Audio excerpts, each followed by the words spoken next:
Eventually, in the life of a video game series, you have to go back.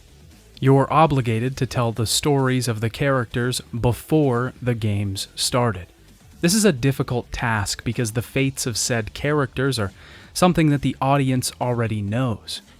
But if you can manage to add to the world, the established characters, and tell an interesting story in a prequel, then you've got something special.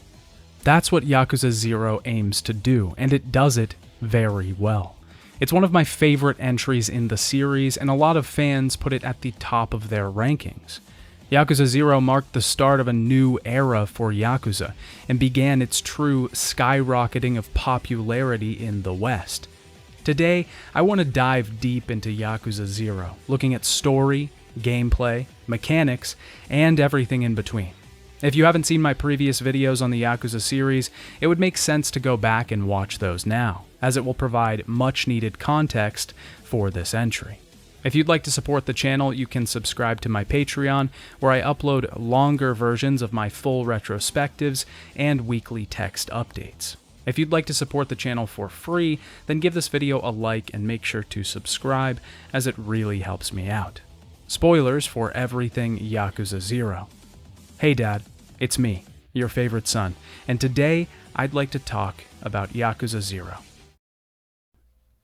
Yakuza 0 was announced at a Yakuza-focused event in August 2014. This entry saw the team paring down their amount of playable characters from 5 to just 2, Majima and Kiryu. The team specifically wanted Majima to stand out from Kiryu. They wanted them to be two distinct people. The goal was to see both characters in a new light, before they had become the people that we knew. This would make for characters that we almost weren't familiar with, but that would grow and change over the course of the story. The game was also announced for an American release and would be sold physically this time, unlike the previous game, Yakuza 5. It took a year and a half for the teams to localize the game for Western audiences because of the large amount of Japanese characters in the game.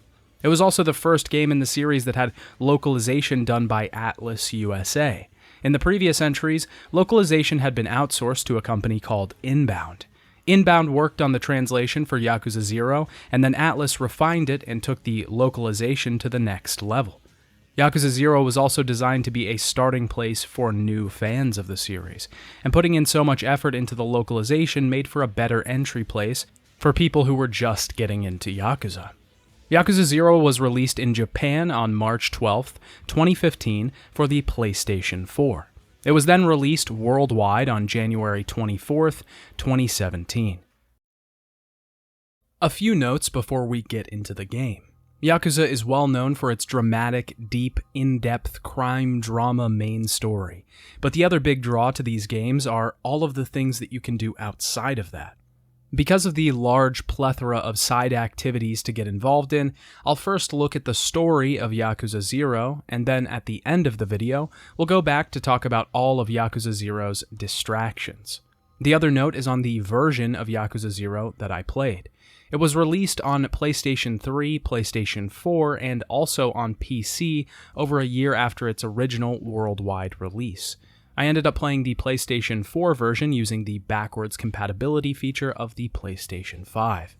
As I said before, Yakuza 0 takes place before the first Yakuza game, and focuses on Kiryu and Majima. It starts in 1988, in Kamurocho. For reference, this game takes place 17 years before the first Yakuza game starts, and Kiryu is 20 years old, while Majima is 25. This means that not only are our characters different people, but Kamurocho is a very different place as well. We see Kiryu beating up a man in some sort of alley, and at first it seems like Kiryu is some sort of nefarious character. We find out that he's just collecting money for a local loan shark. The loan shark offers Kiryu a job as a debt collector, but he turns it down. Nishiki, Kiryu's sworn brother, who you'll probably remember from the first game in the series, contacts Kiryu on his pager, which will serve as our cell phones for this entry. On his way, he finds some goons shaking people down on his turf, which is a big no-no. Kiryu beats them down and Nishiki finds him in the middle of taking care of business. The two stroll the streets and talk about getting used to their new lives as Yakuza. They're pretty new to the whole thing and still getting their bearings in the ranks. The two decide to have a good night on the town, and while they're heading through the city, they get into a fight with some drunkards. Kiryu meets an old American man who teaches him to use abilities. Nishiki and Kiryu end up drinking and singing karaoke.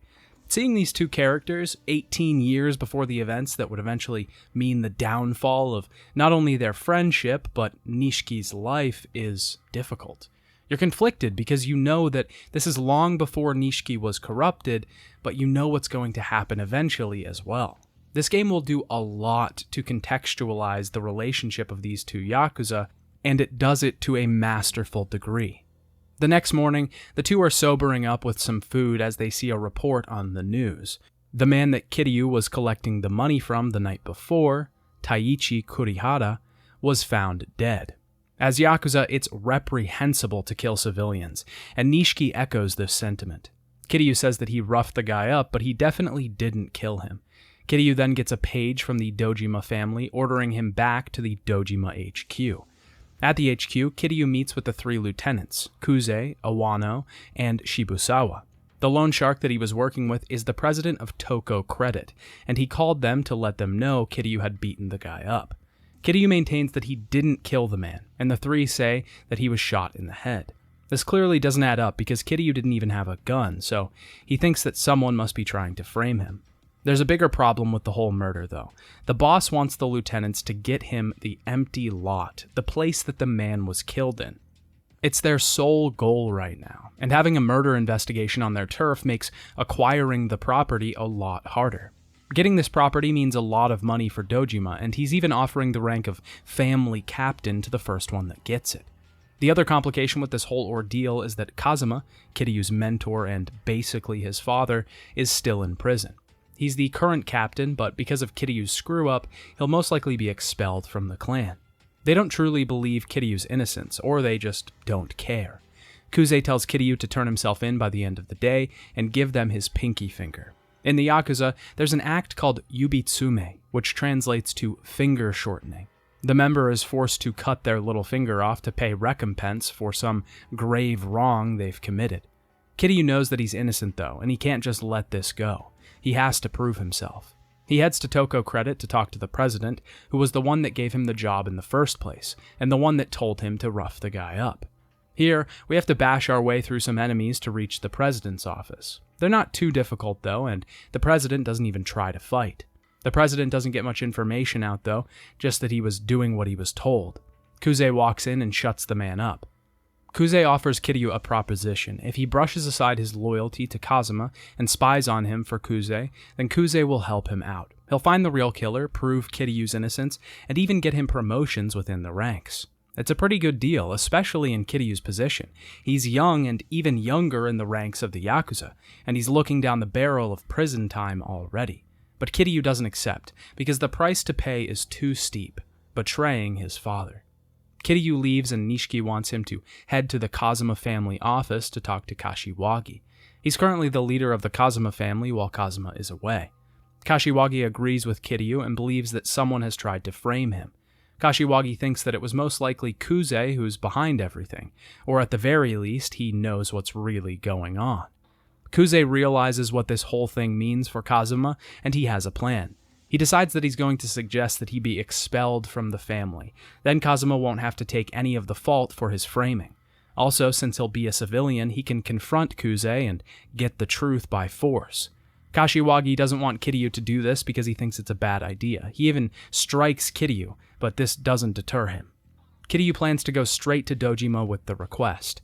On the way to the Dojima HQ, we see a flashback of Kiryu and Nishiki at the orphanage when they were younger. Kazuma is lashing out at them because they've decided to join the Yakuza and he doesn't want them to be a part of that world. Kiryu confronts Kuze and tells him he wants to give his request for expulsion to the boss, but Kuze won't let him through. Kiryu is getting beat on, and when Kuze finally says he's out of the family, Kiryu is allowed to attack him.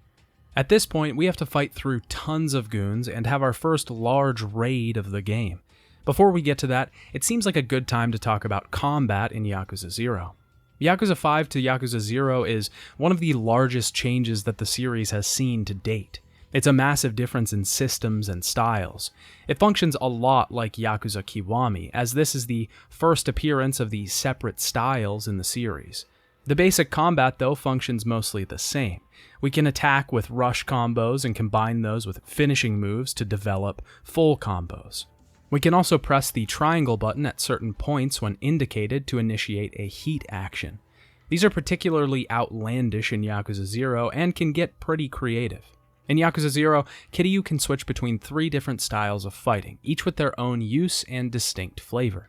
The first of those is the brawler style.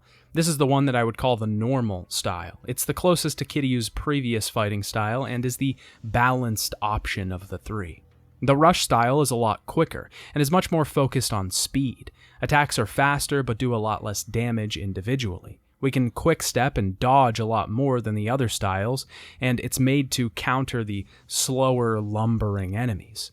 The last style that Kiryu has is called Beast, and is the big brute damage dealer of the bunch.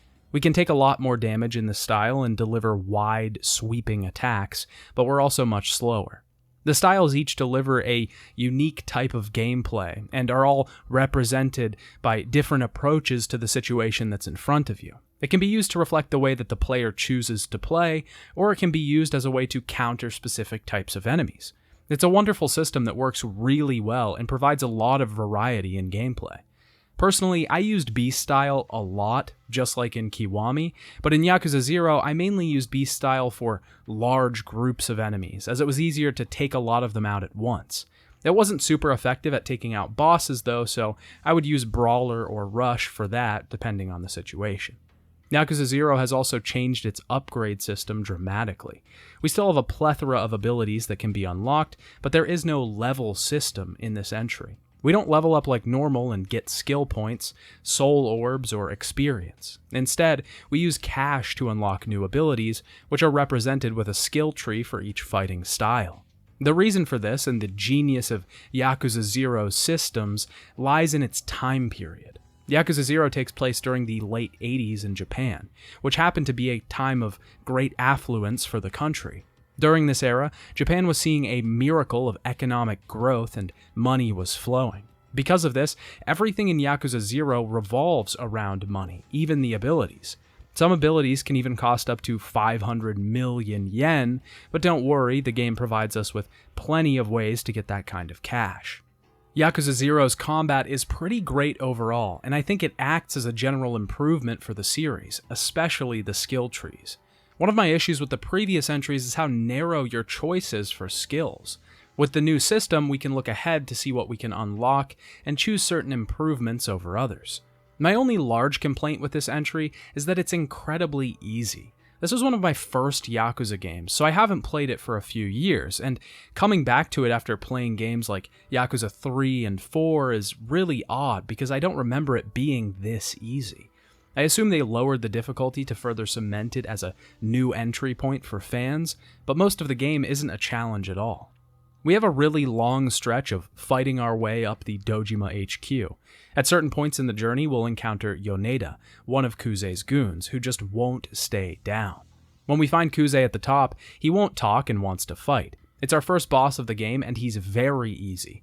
He'll deliver a lot of longer combos that will punish us if we get caught up in them, but he's pretty easily countered by using the rush style and getting out of the way of his attacks. When Kuze goes down, the other lieutenants and Dojima himself enter. Kuze tries to get them to attack Kiryu, but they deny his request. Kuze said he could take Kiryu one-on-one, and he failed. Dojima is filled in on what happened and scolds Kuze for expelling Kiryu from the clan. Not only did he not get permission to expel a member, but he also just attacked a civilian. Dojima forces Kuze to remove his pinky for his indiscretions. Kiryu begs Dojima to help him. He promises that he'll take any responsibility for what happened if it means Kazuma doesn't have to take the blame. Dojima tells him that Kazuma has to take the blame, as he's the one who brought Kiryu into the family in the first place. Dojima offers no help at this point, because Kiryu is a civilian, and he's just putting himself into Yakuza matters at this point. He tells him to leave and live the rest of his life. Kiryu is wandering the streets in the rain, alone and lost. He doesn't know what to do, and the man who gave him everything, Kazuma, probably also just lost everything as well. Kiryu feels incredibly guilty and doesn't know where to turn to. He doesn't even have the family at this point, and he's failed in every possible way. At this moment, a man walks up to Kiryu and introduces himself as Tachibana, telling Kiryu that he's been waiting to meet him.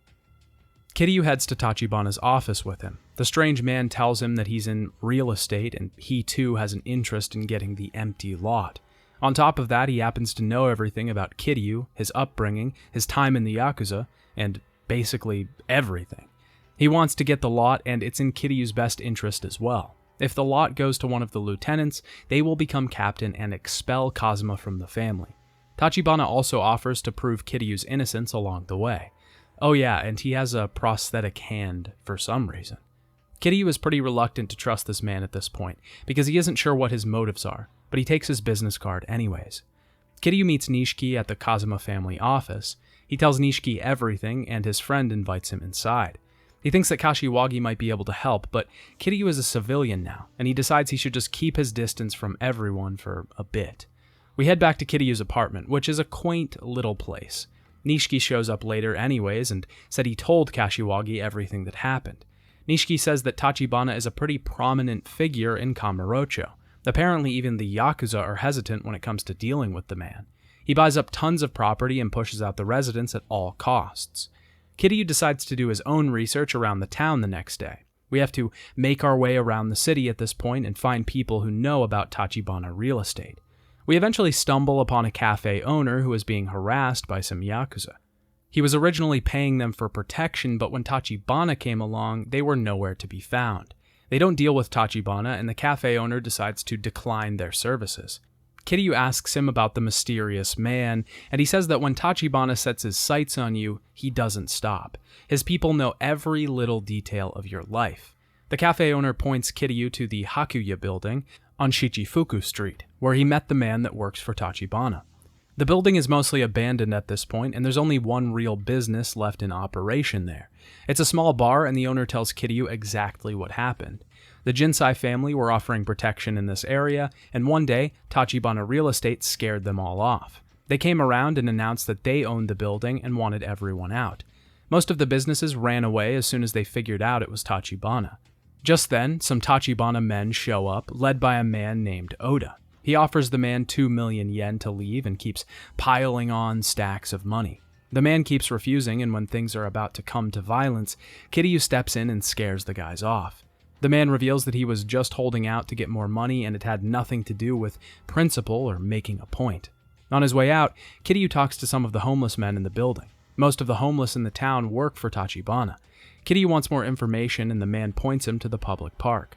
There, we find 5 homeless men who all want paid in booze for different information.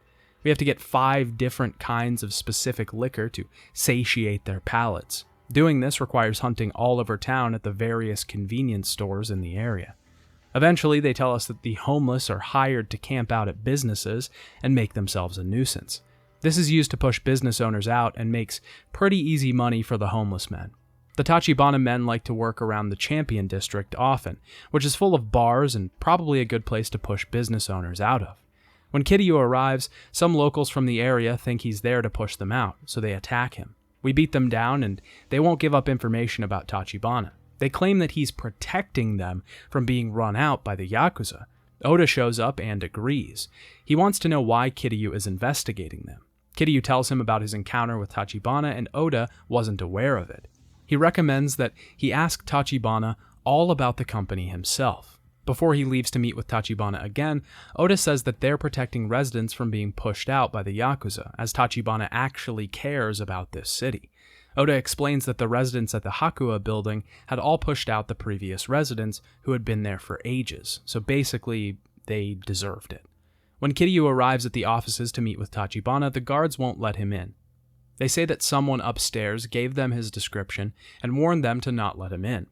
We have to beat through the crowd, and Oda is upstairs waiting for us. He says that the guards were a test. He wanted to make sure that Kiryu was worth his salt, and his next test is to fight Oda himself. Oda is actually a kind of tricky fight. He's pretty powerful, and his tonfa attacks can take off a lot of health pretty quickly. The only thing is, there's a lot of improvised weapons in the room, which makes things incredibly easy when using beast style. Tachibana shows up after we defeat Oda and reveals that he has Oda test Kiryu. Oda is his right-hand man, and he couldn't hire somebody without making sure that Oda had some say in the matter. Winning the fight was evidence enough for him. This is certainly a strange situation, but Kiryu really has no other option. He doesn't even have any leads at this point, and he has nothing in regards of a support network. Everything he knew and valued has been taken from him, so his only option to prove his innocence and save his mentor is to find out what's going on here. Tachibana begins to explain everything. He has great power, and that's money. He shows us as much when he causes a 10-second blackout across the entire city. He plans to work this power, his money, against the Tojo clan, but he has a man on the inside, an ally in that of Kazuma. Kazuma expected everything that would happen in these past few days, and entrusted Tachibana to watch over Kiryu. Tachibana thinks that Kazuma has a bigger reason for getting the empty lot than him or Kiryu even know. Kazuma gave something to Tachibana to prove that he was telling the truth, Kazuma's watch. He wants Kiryu to give it back once he's completed his mission. Kiryu realizes that joining with Tachibana is taking an order from Kazuma, and he is ready to do that even if it costs him his life. Now, Yakuza 0 is not like the previous multi-character entries in the Yakuza series. In those games, we would generally play 4 chapters of each character and then switch to a different one. The games would then have a final chapter, the finale that would tie all of their stories together. Those games were like a half-finished braid with just the ends tied in. Yakuza 0 is more like a large, taut rope. Threads intertwine and woven together. Every 2 chapters, we switch to the other character in the game, back and forth until the finale chapter. At this point in the game, we can switch to Majima's story. It begins in Sotenbori, the city we've become almost as familiar with at this point as Kamurocho itself. 2 men are on a trip to the city and end their night at the cabaret club Grand. They talk about how it used to be a dump, but the new manager that started a year ago has improved business greatly. A nearby customer has gotten a little too rowdy, and the manager himself comes out to deal with the problem, Goro Majima. This game clearly takes place about 3 years after the Ueno Saiwa event that Majima was involved with, and Majima seems to have taken up a new profession. He's much different than the Majima that we see in more recent entries of Yakuza. He definitely hasn't found his mad dog yet. He handles the disgruntled customer very professionally and refrains from violence at all costs, even when he has alcohol poured all over him. He keeps the mood up by making witty comments throughout the whole thing. This is just such a stark contrast to the character that we know, and I want to talk about the idea of prequels for a moment. A prequel is an incredibly hard concept to pull off, and there's always a chance of the schlocky prequel that just throws in references from later in the series to appease fans. I'm looking at you, Solo. But with this predicament, how should you approach a prequel? The answer is that you should do it exactly like Yakuza 0. It takes the characters that we know and completely subverts our expectations, making them the exact opposite of how we know them. The reason this works so well is because we get to see them grow into the versions that we're familiar with over the course of the game. Kiryu isn't this legend. He isn't the icon that people can aspire to. He isn't the Dragon of Dojima. Yet. Majima isn't a legend either. He isn't the top of the Tojo clan. He isn't the insane, off-the-rails, mad dog of Shimano. Yet. It's this promise that we're going to see how that happens throughout the course of the game that pulls people in. It's such an interesting setup and characterization, and it just works so well. As Majima, we have to evade attacks from the customer. We can't hit him, and even our heat actions will just see us offering the customer some help. The crowd loves the performance, and the whole ordeal could have been a humiliating, awkward situation, but Majima turned it into entertainment. He asks that the entire place forgive the man, as he just had too much to drink, and he also gets the customer to buy everyone around as repayment for the disturbance. This demeanor changes when Majima makes it up to his office. He wants the hostess to get a large bonus for dealing with the customer, and to keep an eye on the man to make sure he pays the bill. Majima has to deal with some workers who aren't fulfilling their roles. One is a hostess that's been arguing with the other girls in the club. He solves the situation by putting her in her place. A waiter is distracted at work because his father is sick. Majima gives him an advance pay and time off so he can help his father out. Just then, one of the customers is ordering very expensive items now that he knows he doesn't have to pay the bill. The man turns out to be Sagawa, the owner of the club and an influential Yakuza. He's been tasked with keeping an eye on Majima, and the whole thing is a test to get him back in the good graces of the Tojo. He has to make a certain amount of money to get back in the clan, which was previously 100 million yen. He gives the money to Sagawa, and that number suddenly turns into 500 million. Majima is determined, though. He'll do whatever it takes to get back into the Yakuza again. Sagawa decides to take Majima's best hostess for another club that he has to run. This is a big hit to the Grand's income, so now Majima has to look for someone else to replace her. Majima heads over to the Odyssey, the #1 competitor to the Grand. He goes in disguise and surveys the situation, but he isn't very impressed with what he sees. Eventually, the owner, Yamagata, recognizes him. Majima is very open with his intentions to poach his biggest hostess, but in turn, Majima wants to trade some of his hostesses for her, and he also wants to give the place some tips on how they could increase business. Yamagata agrees to the deal, and Majima heads home for the night. When he gets there, some thugs are waiting for him. They think they can push him around because Majima never hits back at the club, but they don't realize that mercy only extends to customers, and these men aren't his customers right now. Inside his apartment, Majima has a cigarette and sees a few men in the city keeping an eye on him. This chapter is called The Gilded Cage, and it's true to its name. Sotenbori is Majima's cage. He can't leave if he wants to get back in the Tojo clan, and people are keeping an eye on him from every angle. He has to impress. He has to always be on. He can't relax, and the pressure is high. Here we see a flashback to the events from Yakuza 4, with Saejima and Majima getting in trouble for the Ueno Saiwa hit. After that, Majima was held in some sort of Yakuza prison, tortured by his former boss, Shimano, and his men. When he wakes up, it was all a nightmare, and Majima heads to the Grand for the day. When he gets there, Sagawa calls him and wants to meet him for a drink.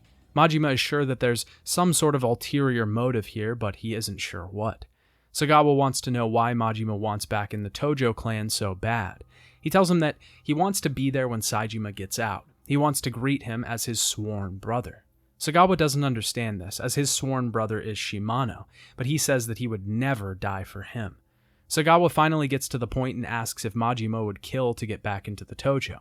Sagawa believes that this would prove Majima's loyalty and resolve to the family, and would be a true test for him to get back into their good graces. Majima doesn't want to do it, but Sagawa is just going to make things harder for Majima, stopping the deal with the Odyssey and preventing him from making the money he needs to get back anyways. Sagawa tells him that he has to kill a man named Makoto Makimura. He runs a prostitution ring in Sotenbori, stealing young students and putting them on the street to earn money. Sagawa doesn't know where he is, but he does use the local telephone club to get clients. Majima has 2 days to complete the job, or he'll be killed. The next day, Majima heads to the telephone club, and he talks with a woman that knows about Makimura. She gets cagey very quick when the name is mentioned, but Majima tells her that he's writing an article about the man. The two meet up, and Majima keeps his cover of being a big star journalist. Ako doesn't want to talk until she gets something in return, though, so we have to take her to get food, go dance, and get her a stuffed animal. At the disco, some men try to rough up the girl, and Majima has to deal with them. In return for protecting her, Ako gives up some information on Makimura. Apparently, he isn't anything like Sagawa made him out to be. He's actually the opposite. He runs a chiropractic clinic in the city called Hogushi Kaiken. He actually protects girls who work on the streets, and he never asks for money in return. The only thing he does ask is that they let him know if they meet someone with a bat tattooed on his arm. This is confusing to Majima, as he doesn't understand why Sagawa would lie to him about this, but he heads to the clinic anyway. Once there, he's prepared to kill, but no one is in. He investigates the place and finds a picture of Makimura. He decides to come back later to do the deed, but just then, a girl enters. He figures out that she's blind, judging by the cane in her hand and her actions.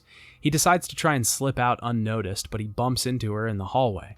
She freaks out, thinking that Majima is some sort of thief, but he says he was just there for a massage and is in great pain. Even though they're closed for the day, she offers to help him out. During the massage, Majima probes the woman about her boss. She has nothing but good things to say about him and all the kind things that he does. Majima is starting to worry about what's going on and thinks that Sagawa has tricked him. Just then, the boss himself enters and he notices Majima's Yakuza tattoo. He sends the girl out of the office and he says this isn't the first time an assassin has been sent to kill him.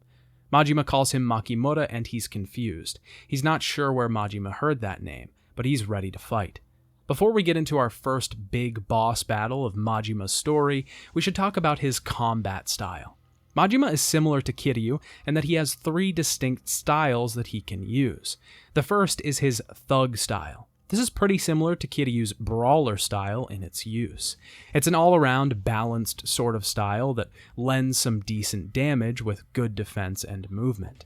There's a distinct difference in every one of Majima's styles and Kiryu's though, and that's flair. Kiryu's fighting is very rigid. He holds a large frame and stays steady. He's a calm lake in terms of fighting, but Majima is a flowing river. He moves a lot, he's fluid, his unique and unorthodox fighting lends to his character as well.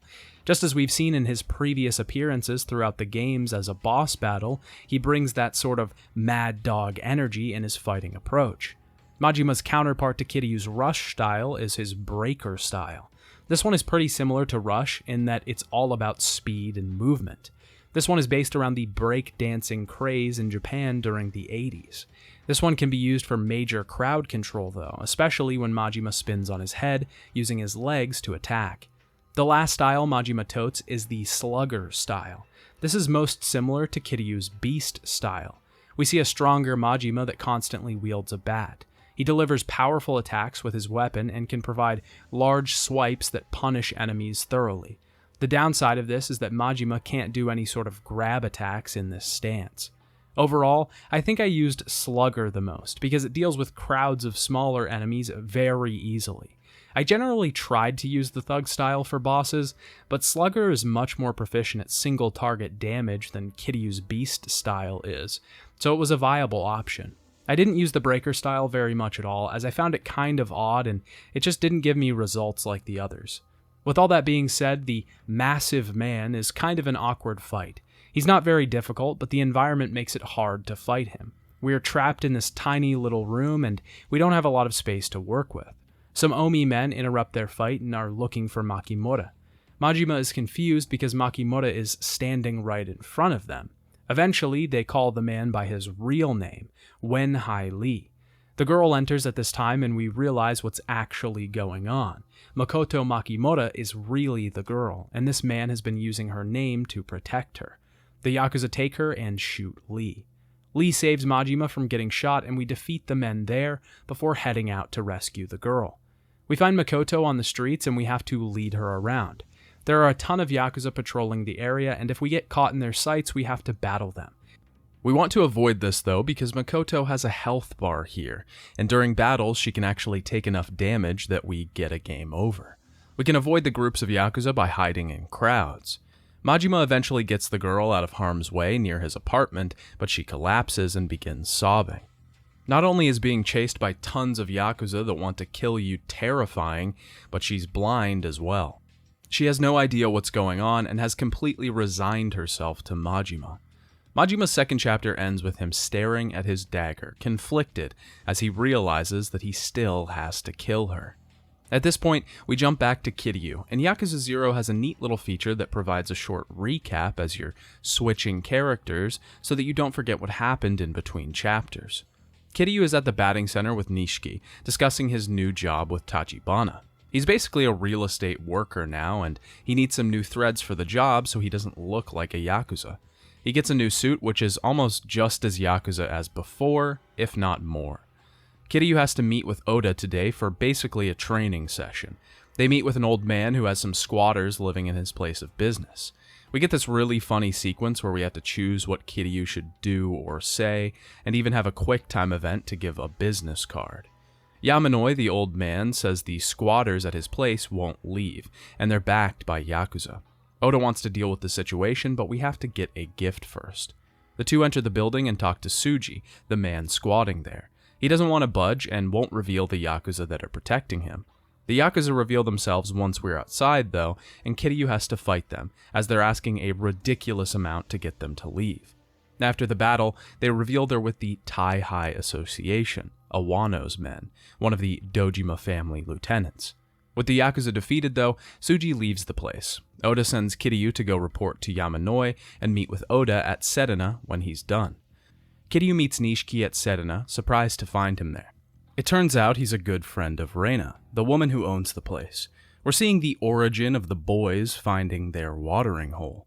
Oda is running late, but eventually arrives beaten and bloodied with Awano's men behind him. Awano has taken the whole thing as an insult to the Yakuza themselves.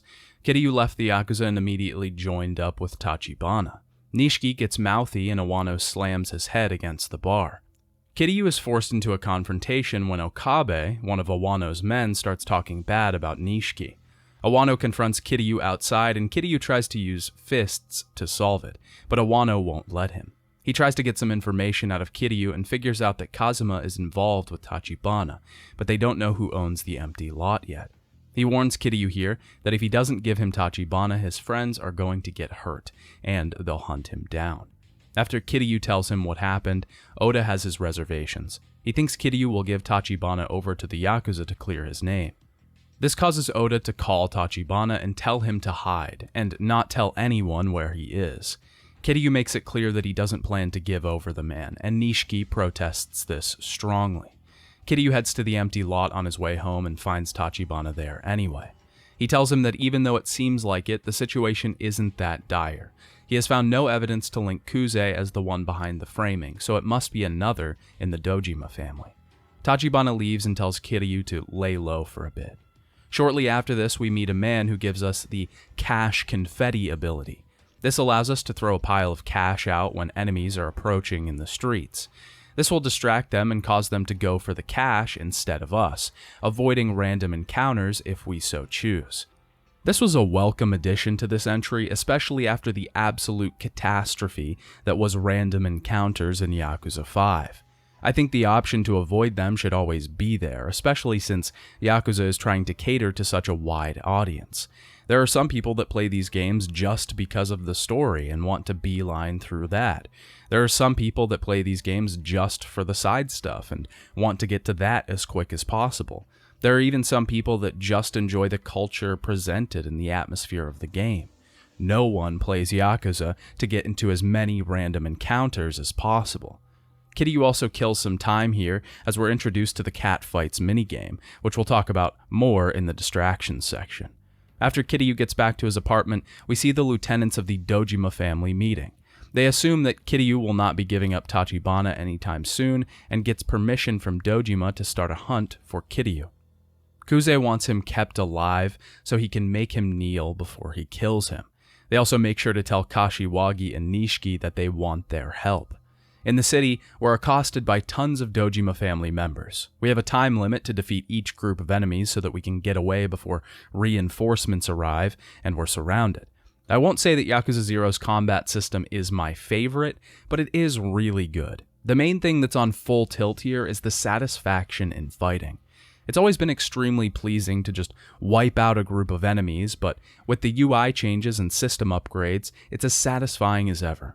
When you kill an enemy, there's a cha-ching sound, money flies all over the place, modifiers pop up on the screen, and it just feels so much more impactful when you take down 3 at once. Kiryu eventually takes down Kawamura, a large Dojima member, and is free of the men chasing him, for now. He needs a place to hide though, and a stripper offers him a hideout that he can use. She leads him into her boss's office, which has a secret entrance to a set of tunnels that can get him out of there quickly. We soon realize as Kiryu is walking away that the woman has just sold him out. Just then, Kuze, the psychopath that he is, rushes down the tunnel on a motorcycle and smashes Kiryu with a pipe. Kuze tells him that he's half-assing his approach to the situation. It doesn't matter if you fall down, you just have to get back up. That's the way of the Yakuza. Kuze is going to keep coming at Kiryu no matter what. We have to fight Kuze another time, and he's not that strong. Our heat actions take off huge chunks of his health. He also uses his pipe to deal big damage and block, but a finishing move will break through his guard pretty easily. Kiryu hesitates for a moment with Kuze's pipe in his hands, but he puts it down, deciding not to kill the man. This is a really big moment. It would have ended a lot of his troubles, albeit probably getting him in more trouble, to just kill Kuze there and then. But he didn't. I think this is one of the first big moments that establishes Kiryu as the man that he is, one of restraint. Even though he knows that Kuze won't stop chasing him, he doesn't end it here. Kiryu continues through the sewers and arrives in a dance club, with Awano grooving on the stage.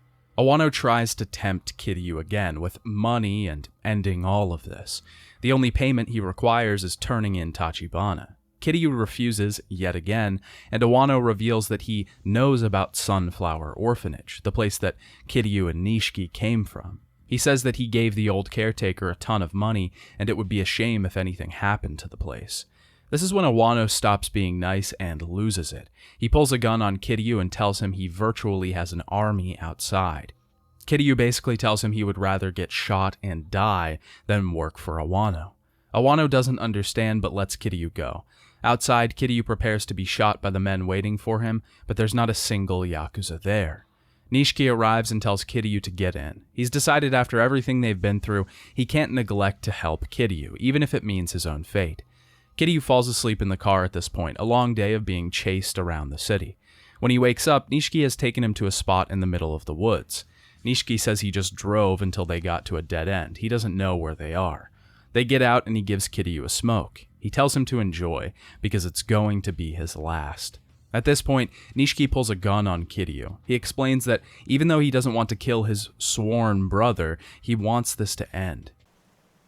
後になって見つかった死体はもう人間と呼べるようなもんじゃねえ。俺はな、桐生兄弟としておめえにそんな死に方させられねえよ。 He doesn't want to see Kiryu have to face a torturous, slow death at the hands of the Dojima. Kiryu is not shaken by this. He tells Nishiki to do it and apologizes for getting him involved in everything. He asks only one thing, that Nishiki takes his head and turns it in for the promotion so he can at least get something out of this. Nishiki breaks down at this point. He can't kill his best friend and sworn brother. He just doesn't have the strength to pull the trigger. Kiryu tells him to stop getting involved, or the Dojima will be after him as well, and he takes the car, leaving Nishiki in the woods. This scene is probably one of the best in the entire series. It builds on both characters so much in such a short amount of time. It makes us realize that Nishiki was almost willing to kill his brother to put him out of his misery, but even then he couldn't do it. He couldn't rationalize the orders that the Dojima family gave him. It also cements how Kiryu deals with problems, resolve in the face of danger. It begs the same question that we asked way back in the first Yakuza game when Kiryu is confronted by Majima. Did he know that Nishiki wouldn't pull the trigger? Is he just that good at reading people? Or did he just not care if he died? Not only all that, but it's incredibly emotional, seeing Nishiki break down and all of this raw emotion coming out of him, clearly not able to keep level-headed in the situation. After this, we jump to Majima again. He's brought Makoto to a safe house owned by Yamagata. Makoto doesn't have any information on the man that Lee is looking for, the one with the bat tattoo. We have to track down Lee at this point and get some information from a Chinese man who shows up at the chiropractor's office. He leads Majima to a mahjong parlor where he finds Lee already patched up. He's decided that Majima must not be his enemy because otherwise he would have harmed Makoto by now and would not have sought him out. Lee tells Majima about the man with the bat tattoo. Apparently he is the one who is responsible for her blindness. She was sold off to the Korean mafia and she was made a slave. This gave her post-traumatic blindness. He rescued her and has been searching for the man ever since, but it seems he has nothing to do with the hit that was recently put out on her. Lee has some sort of plan to prevent Majima from having to kill Makoto, but he won't tell Majima the details until he sets everything up. When Majima gets back to the warehouse, he tries to relate to Makoto, telling her about how he got his eye taken from him. Makoto becomes somber after thinking about the experiences she went through, and Majima goes out to get her one of her favorite foods, takoyaki. As the two are eating their food, Majima asks about Makoto's watch. It doesn't make much sense that she'd wear one, but she tells him it reminds her of her life before she was blind. It has a music box inside, but it's broken. She decides to leave it behind, and Majima picks it up without her knowing. Majima has to head to work, and before he leaves, he asks Makoto if she knows someone named Sagawa, but she doesn't. On his way to work, he meets a man outside of another cabaret club in town, and this leads into Majima's large minigame, the Cabaret Club, which I'll detail in the distractions section. After his shift, the Chinese doctor from earlier meets him outside. He tells Majima that Lee wants to meet with him. Lee and Majima discuss the fact that Sagawa has people tailing him. Lee doesn't want to give away Makoto's location, so he lets Majima use a hidden tunnel in his clinic. The three of them meet back at the warehouse, and they get ready to discuss the plan. Makoto nods off, and Lee says he spiked her drink so they could talk about the plan without her knowing. Weird. Lee has apparently found a woman that looks just like Makoto, and he suggests that Majima kill her. Afterwards, Lee will remove all evidence of her identity and will ID her as Makoto. Majima doesn't agree with the plan one bit. Lee used to be an assassin for a Chinese mafia-type group. During his last few jobs with them, he met Makoto, and she reminded him of his daughter, who also went blind from medication she was taking for an illness. She's gone now, but Lee is willing to do anything to keep Makoto alive. Lee tries to convince Majima of the plan, ensuring him that the woman is a terrible person that marries men for money and gets them killed so she gets the inheritance. Because the two don't agree, they battle it out. Lee is a pretty tough opponent with a ton of health. I should also point out here that he looks suspiciously like Saejima, same jacket and everything. Don't worry, I'm not hinting at any big reveal, he just looks like him. Lee uses some strong attacks, but dodging and getting well-timed combos in makes this fight pretty easy. Lee begs Majima to help him after he defeats him. He tells him that this is the only way he can save his own life. Majima takes the uniform that Lee planned to dress the body double in and denies Lee's request again. Outside, he throws it in the trash, and someone comes along looking through the items. Lee is looking for Majima the next day, and he heads to his clinic. We learn that the body double was found dead, with the uniform that Majima threw away last night. Majima says he didn't do it, so someone else must have known of their plan and of Makoto's fate. Just then, Majima gets a call from the man who did it. He's waiting for Majima at the Grand, looking for a trade. Majima heads to the Grand and finds the killer to be Nishitani, head of the Kijin clan. Nishitani's trade consists of Majima giving Makoto to him as reward for dealing with the body double.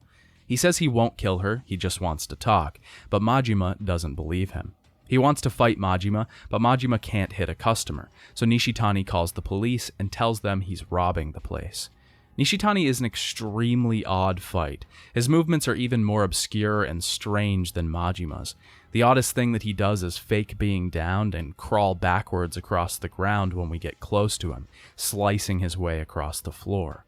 He's really different, and this makes him hard to predict, so it can be a challenging fight. He doesn't give any information even after we defeat him. He says he'll see Majima another time before being taken away by the police. Sagawa is waiting for Majima in his office and has some questions for the man. He wants to know why he didn't contact him after he killed Makoto and why her face was brutalized. Majima says that he doesn't even remember doing the deed and forgot to call. Sagawa also wants to know why Nishitani and Omi Alliance Upper Yakuza was at the club. Majima chalks this up to a drunken brawl. Sagawa trusts all of these answers and leaves to go speak with Shimano about getting Majima reinstated. Majima is nervous that Sagawa will figure out the ruse that's been put on, so he needs to get Makoto out of the city. On his way back to meet Lee, the Chinese doctor asks him to take some painkillers to the man.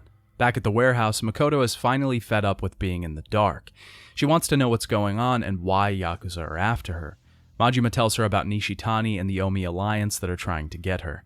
Majima thinks Sagawa has already figured out that the body wasn't Makoto and tells the two to get out of Sotenbori. Even if the Omi track them to different places, he promises he'll help them out in any way he can. As they're about to leave, the Chinese doctor enters and tells Lee that he has decided to follow the advice he gave him. Since it's difficult for Chinese people to thrive in Japan, they have to pick money over loyalty. The man has sold them out, and Sagawa's men pour in. The doctor is promptly silenced, and we have to take down the brutes. They need to get out of the city, but Lee decides to stay back and make sure that the doctor survives. We have to meet Lee back at the clinic where he has a van that will get them out of town. We have another section of trying to get through the city with Makoto behind us, hiding from all of the Yakuza that we can. Once we arrive at the clinic, the van is in sight, but just as Lee starts the ignition, the vehicle explodes. Lee is killed in the blast and Majima is injured. Sagawa emerges from the smoke and approaches Majima, gun in hand, ready to end him. He says he was actually going to talk to Shimano this time, but since Majima betrayed him, he's dead. Before he can do it, he's shot by someone, the man that would become the third chairman of the Tojo clan. He disarms Sera, and before Majima can get any answers, he knocks him out cold. We jump back to Kiryu, and his apartment has been destroyed by the Tojo clan still hunting him. Kiryu is in a rough spot. He has nowhere to go at this point. He could go to the Kazuma family offices, but he doesn't want to get Kashiwagi in trouble. He's just wandering the streets at this point, hoping not to get caught. Eventually, he gets into a fight with a drunk man who's cut him with a bottle. He's sitting in the park, and Reina comes along, noticing his wound. She's incredibly concerned for him, and she invites him to come back to Serena. He doesn't want to involve her in the situation, but she knows how much Kiryu means to Nishiki, and she can't just let him sit outside. Back at Serena, Reina wants to know if Nishiki is okay. She saw him outside the Kazuma family offices earlier, and he looked very upset. Kiryu tells her that he cut ties with him for now so that he can be safe. Reina says a detective came looking for him at the bar, and Kiryu explains the whole situation to her. The Dojima family enters the bar, and we have to battle them. They anticipated that he would use the bar as a hideout, and Kiryu truly isn't safe anywhere. Reina wants to call the police, but Kiryu doesn't think that would stop the Dojima family from trying to kill him. Before he leaves, he gives her the watch from Kazuma, telling her to give it to Nishiki. He wants her to pass on a message, that he can't go trying to avenge Kiryu if he dies. When Kiryu makes it outside, we're faced with the three lieutenants again. Kuze wants to end this here and now, killing Kiryu for good. We have to battle him again, this time with some goons and an upgrade in that of a pair of steel fists. He's a little tougher in this third fight, but not too much. When we're focusing on the goons, he can be really annoying as it's very easy for him to catch us off guard. But when we focus him, the battle becomes incredibly simple and he gets backed into a corner. Kuze begins to beat Kiryu and raises a bat over his head. Before he can deal the killing blow, Tachibana comes through and hits Kuze with a car, rescuing Kiryu in the process. Tachibana takes Kiryu to an underground parking lot to hide out while the heat dies down. Apparently, with the Dojima family out in force, it's been hard for him to give orders to others. This is why he had to go hands-on in rescuing Kiryu just now. This scene is really important and builds Kiryu's character incredibly well. It also focuses on the juxtaposition between him and Tachibana. Kiryu says that he hasn't realized it till now, but he's been relying on everyone else around him to save him. Tachibana, Nishiki, even Reina. If he didn't have these people around, he wouldn't have even made it this far. This makes him feel two things. One, he's reliant on others, which he doesn't seem comfortable with, because he doesn't want to bring other people into this mess. He also feels like a burden in general, and not strong enough to survive on his own. This first realization in Kiryu's history would make for him realizing that he's stronger with others around him, which would clearly be an instrumental part of him surviving through future ordeals. Tachibana has a completely different outlook on this situation. He thinks that you should use everyone around you as much as you possibly can. It's the only way to get ahead in life, and he learned this from his rough childhood. Tachibana reflects that this way of looking at things has made him use people, and in turn, they use him. This doesn't exactly create friends for him, but with Kiryu's outlook, he has friends, and a support network, people around him that care enough to put their lives on the line for him. Tachibana eventually grows ill during the conversation, and Oda comes to rescue them, taking them to a place that the Dojima can't find them. Tachibana is in the hospital, and Oda explains the situation. Tachibana and he are Chinese nationals hiding out in Japan. A few years ago, Tachibana was attacked in the streets and lost his arm. Because of how much blood he lost, he had kidney failure and has to have steady dialysis to mitigate it. This complicates things for them and makes it harder to battle the Dojima family and gain control of the empty lot. Before Oda takes Kiryu out of the room, Kiryu notices a bat tattoo on Tachibana's arm. At this point, Oda takes Kiryu to Little Asia, which has made a return in this entry. We meet Elder Chen, the leader of Little Asia. Oda tries to get him to let Kiryu stay there, but he doesn't want a Dojima family member on their premises. The two have been at odds for years because of the Dojima stealing turf from them and killing their men. Tachibana recommends that Kiryu stay in the West Park homeless camp, as the Dojima most likely won't look for him there. Kiryu defends the camp from some thugs trying to hunt the homeless men in the park. Oda picks Kiryu up the next morning and explains that they're heading to the Tojo HQ. Tachibana is already there, trying to negotiate terms for letting off the hunt for Kiryu. Inside, Tachibana is talking to Nihara, the current interim chairman of the Tojo clan. He respects Kiryu because he reminds him of Kazuma when he was younger, but he doesn't think that he should let Tachibana interfere in Dojima family business. Tachibana argues that Dojima getting more power than he already has would make him a prime candidate for the seat of third chairman, and he wouldn't be respectful to the elders of the clan at all. Tachibana finally offers Nihara 1 billion yen plus 50% if Kiryu is ensured safety, and a 30% cut of all of Tachibana's profits moving forward. Nihara is shocked and asks if Kiryu is worth that much. Tachibana replies that you can't put a price tag on a good friend. Nihara accepts and agrees to call off the hunt, and when the group is leaving, he tells Kiryu that he reminds him of the uncompromising and strong Kazuma of his youth. He would easily pay 1 billion yen to have the best Yakuza he's ever seen back. Nihara wants to test their strength as they leave and sends a group of Tojo men after them. This isn't a betrayal, he just wants to see if they have what it takes to be worth it. We have to fight our way through the Tojo grounds with Tachibana and Oda battling at our side. We get to use some pretty cool teammate heat actions and eventually make it through the place. Nihara watches them leave and finally sees why Kazuma is so interested in Kiryu. The group hides out at the Tokyo Pier for the moment being. The Dojima family is already watching them, though, and they have orders to not touch Kiryu. Shibusawa says he saw all of this coming and is one step ahead, promising to succeed in the failure of his fellow lieutenants and secure the empty lot. The group knows that Shibusawa has found the owner of the empty lot, so they have to hurry to Sotenbori. Kiryu tries to find out why the empty lot is so important to Tachibana, but he doesn't want to give that information up yet. They head back to Kamurocho so Kiryu can get his affairs in order before heading to Sotenbori. Back in Little Asia, Oda and Kiryu are prepping to leave, and Tachibana promises to tell Kiryu why the lot is so special to him when he gets back. For now, he reveals who owns the empty lot, a girl named Makimoto Makoto. We jump back to Majima at this point, and we see Seta carrying away Makoto. Sagawa has captured Majima and is torturing him. Sagawa plans to kill him for his betrayal, but he needs Majima for now to find the man that took Makoto. Majima doesn't know who the man was, and Sagawa reveals that he doesn't even know why Majima was supposed to kill Makoto in the first place. The order came from Shimano himself, and he never gave him an explanation. Majima notes that the man in the white suit took Makoto unharmed, and because of this, may be in league with Nishitani. Sagawa sends Majima to the Kijin family offices to look for clues that Nishitani left behind. Before he leaves, he tells him not to betray him again, or it'll mean his death for sure this time. At the Kijin family office, the Yakuza aren't giving up any information. We of course have to beat it out of them, but they still don't know anything. They don't know why Nishitani wanted the girl or who the man in the white suit is. They tell him to try and find Billiken, a corrupt police detective that the family has in their pocket. He might be able to arrange a talk with Nishitani. Billiken isn't willing to take Majima to Nishitani as he's his enemy, but maybe after they get to know each other a bit, he can be paid to do so. He takes him aboard a pleasure barge and gives us Nishitani's origins.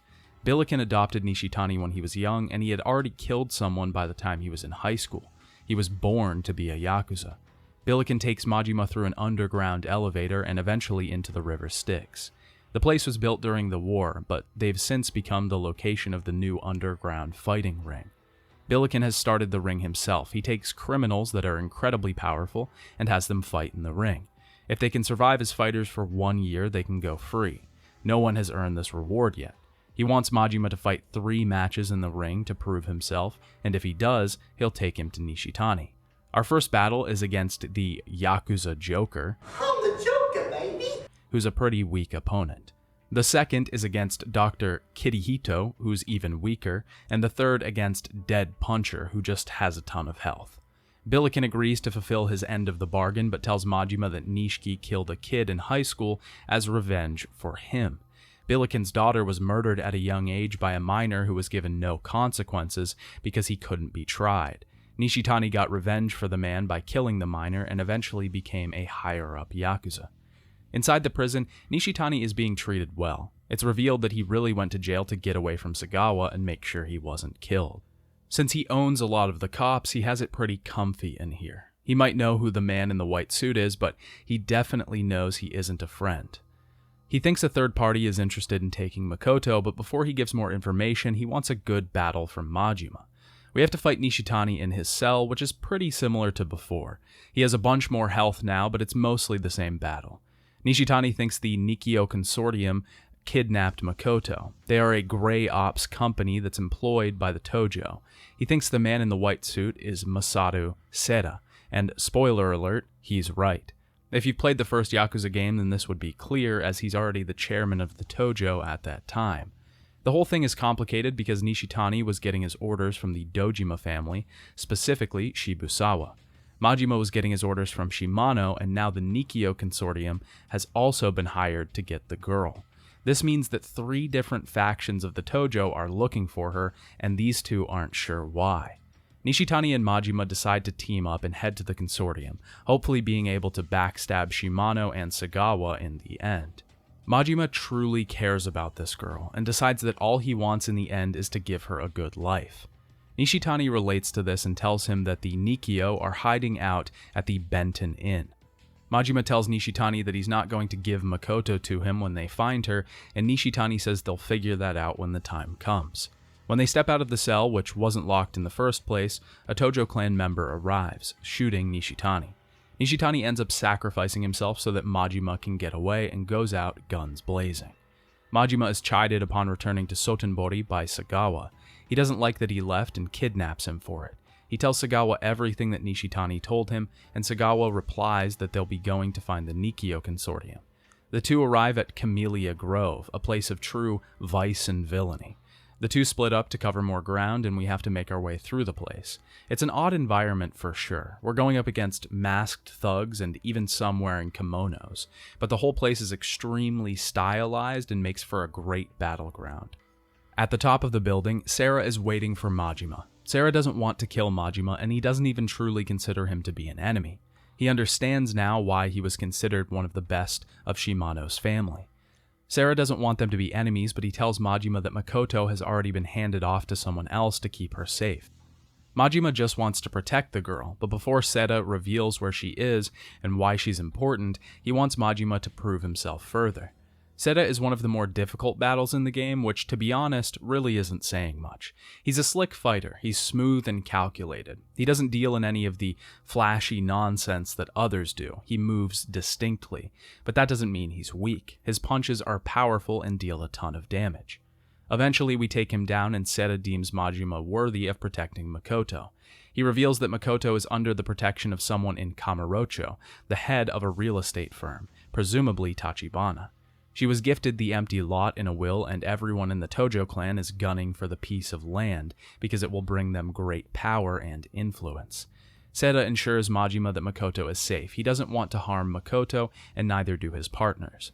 Majima wants to know where she is, and Seda gives him a gun. He says that if he really doesn't trust him, he can shoot Seda and take the business card with her location. Majima decides to put his trust in Seda, but vows to kill him if the girl is harmed. Seda wants Majima to stay in Sotenbori with Sagawa while the girl is hidden, but Sagawa shoots him from behind.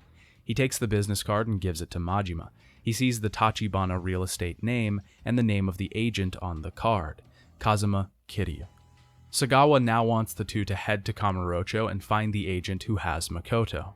We jump back to Kiryu once more, shortly before the events we just saw in Majima's chapter.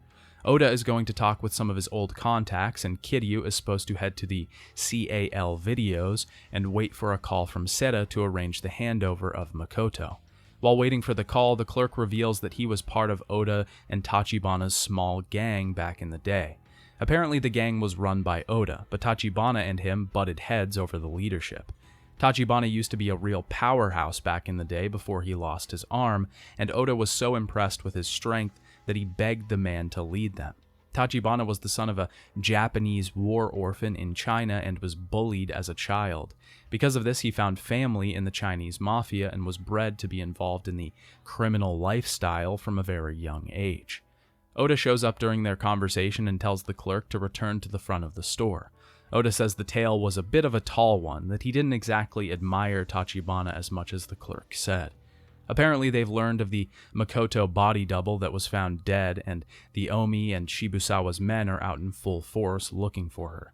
Oda takes over phone duty and tells Kiryu to kill some time. Once Kiryu returns, Oda says the plan is ready. They are headed to Camellia Grove to get Makoto. She's been informed that she owns the empty lot and of the lot's significance.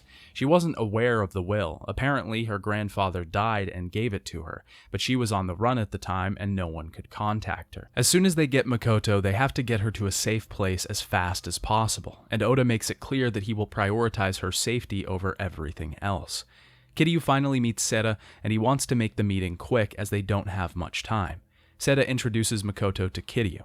Makoto is still very afraid at this point. She didn't even realize her grandfather had died until today, and she just wants to get rid of the empty lot as fast as possible. Seta sends the two back to Oda so they can get her to Kamurocho as fast as possible. When the two find Oda, Makoto freezes upon hearing his voice. Something is clearly off with the girl, even when she gets inside the taxi. Oda gives an odd look to Makoto and seems to know more than he's letting on. The group is being tailed by Shibusawa, and we finally see the return of the on-the-rails shooting sections that the first couple games had. I love these, and they just pump up the action so much. It ironically makes the game go off the rails in the best way possible, especially shooting down a helicopter from the sky. They ditch the car and head to a construction site to hide out for a bit. Oda seems to be losing his cool, wondering how Shibusawa got their location. Makoto is getting scared and Oda goes to hit her, but Kiryu steps in. He heads downstairs to get his bearings and Makoto has something to say about Oda. She says she already knows the man and Oda interrupts them with a gun. Oda grabs Makoto, a gun aimed at her head, and says he plans to kill the both of them because he can't let Tachibana have her. Makoto stabs Oda with a hidden knife and Kiryu disarms him. Makoto asks Kiryu to check if Oda has a bat tattoo on his arm, and Oda confirms it. Makoto reveals that Oda was the one who abducted her and sold her 2 years ago. Oda reveals that the tattoo was a symbol of his gang, and every member had one. He came to Japan 5 years ago and was selling young women into slavery, including Makoto. When he'd met Tachibana, he wanted the man to lead them so he could make his gang legit. When Tachibana lost his arm, Oda felt responsible and never wanted to betray him again. Eventually, the two were watching TV and saw Makoto on the news during a section about Chinese war orphans with Japanese parents. It was at that time that Oda realized that this was Tachibana's sister. Oda was trying to kill Makoto so that he didn't have to come clean to Tachibana. Shibusawa's men have found the group and Oda decides to sacrifice himself so they can get away. His last request is that Kiryu tell Tachibana of his sins and that he loves him. Kiryu escapes with Makoto and we have to battle our way through a construction site. The lights and set pieces here are so cool, especially fighting off the man with a buzzsaw in many different interesting and unique ways. It's also flashy and really reminds me of a high-octane 80s action flick. We see Oda bleeding out and Shibusawa approaching him, realizing that they were in talks previously. Oda doesn't reveal where the girl went and is killed for it. Makoto and Kiryu are in a hotel room and have a conversation about what she remembers of Tachibana. He left when she was 10 and headed to Japan. Her mother discovered that they had relatives in Japan and moved there. Her mother ended up taking her own life and Makoto fell out of place in the world. She ran away from her grandfather's to find some semblance of family and home, Tachibana. This is how she eventually stumbled upon Oda and was sold into slavery. Makoto breaks down at this point. She's lost in the world, not only figuratively, but literally. She's blind, and on top of that, she's going through the worst possible situations. Everyone around her is dying or betraying her. She wants to give up, but Kiryu provides some words to rouse her spirit. He understands how hard it can be to rely on everyone around you, and how it can be difficult to look forward when the future seems so dark. But there's only two options, to move forward or stand still and cry. It's her choice, but he vows to help her get there if she wants. This motivates her and she decides to go to Kamurocho to find her brother. Kiryu and Makoto head back to Kamurocho, but Kiryu can't get in contact with Tachibana. Kiryu has Makoto stay with the homeless man he met in West Park to keep her in a place that the people hunting her won't look for. He goes to Little Asia to find Tachibana, who has grown more ill since Oda left him. He tells him that he's found his sister. Tachibana apologizes for not telling Kiryu about their relationship, but he planned to once everything had settled down. Kiryu tells him of Oda's fate, and Tachibana regrets leaving for Japan when he was younger. It has clearly caused chaos among everyone he knows. Tachibana reflects on his life and says that since he was half Chinese, half Japanese, he never felt at home anywhere. He had to build a shell to protect him from both sides and become strong to combat everyone. Tachibana tells him about the empty lot and the will. He eventually realized that the Dojima family had their sights on the lot, and he knew this would put his sister in the crosshairs of the Yakuza. He eventually tried to approach the Tojo in an attempt to make a deal for the safety of his sister. Kazuma was willing to help him and realized how bad this could be if Dojima got power. He was the one originally behind Tachibana Real Estate and wanted Tachibana to have a better legal claim to the land backed behind a legitimate firm. Tachibana breaks at this point, finally realizing that his sister has been looking for him all this time, and he finally has someone out there he can call family. He begs Kiryu to take him to her. Just then, Dojima men storm Little Asia. They're coming to kill Tachibana, and a group of them burst into the room. We defeat the group of men, and the two leave the building. When they're trying to leave, Kiryu is shot and almost killed by an assassin. Tachibana knows the man, a famed Chinese assassin named Lao Gui, who was most likely the one behind the murder at the empty lot. He doesn't want to kill Tachibana, just take him in. Tachibana decides that they cannot fight the man in their current condition. He grabs a shard of glass and tells Kiryu to go look for Makoto. He tells Lao Gui that he will end his life if the man kills anyone else, and he can take him in if he promises not to take any more innocent lives. Kiryu passes out from the wound and wakes up in Little Asia. Chen tells him that in the 3 hours that he's been out, the Dojima have had Tachibana in their hands. He believes Shibusawa was biding his time and letting Kiryu and Tachibana do the heavy lifting of finding Makoto so he could swoop in. Chen has men out looking for him right now, but they haven't found him yet. Chen has grown close to Tachibana and actually plans to name him his successor, so he has stake in Tachibana living. Chen found this history of Makoto and Tachibana's grandfather, Genzo Makimura. He apparently owned a lot of land in Kamurocho and sold a lot of it off to different buyers in bundles. He kept the empty lot as a way for his daughter that he had lost to contact him. Chen relinquishes his hate for the Yakuza to help Kiryu because he thinks he'll be able to help Tachibana in the end. Outside of Little Asia, Dojima men are waiting for him. Nishiki appears and tells him he doesn't have long before Tachibana talks because he's being tortured for the information. Nishiki doesn't know where Tachibana is and says he couldn't tell Kiryu even if he did. The goons' leaders tell Nishiki to kill Kiryu and he turns on them.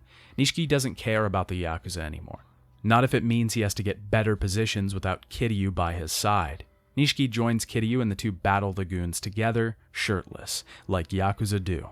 Nishiki and Kiryu have to get to West Park to retrieve Makoto. Kiryu fills Makoto in on everything that happened and apologizes for letting her brother slip through his fingers. He promises to make sure that Tachibana is safe. Chen contacts Kiryu and he says that he's found Tachibana in the Crescendo building. Kiryu fills Nishiki in and he relates to Tachibana for a moment. He says he too has a younger sister and would do anything to protect her, a huge foreboding for his future. We see Tachibana being tortured in the basement of the building, and he's not giving up any information. Kiryu and Nishiki manage to burst in just in time. We fight Kuze one final fucking time, and he's pretty easy here. With Nishiki at our side, he can't do much to combat us. The two weren't fast enough though, because by the time they get to Tachibana, he's already fading. Kiryu has Nishiki rush off to get Makoto, but Tachibana can't hold on much longer. Before he dies, he tells Kiryu that Dojima was the one controlling everything all along. He employed Lao Gui, he was trying to get Kazuma expelled, and framed Kiryu. Kiryu promises to protect Makoto, and Tachibana dies in his arms. 絶対に守るからな。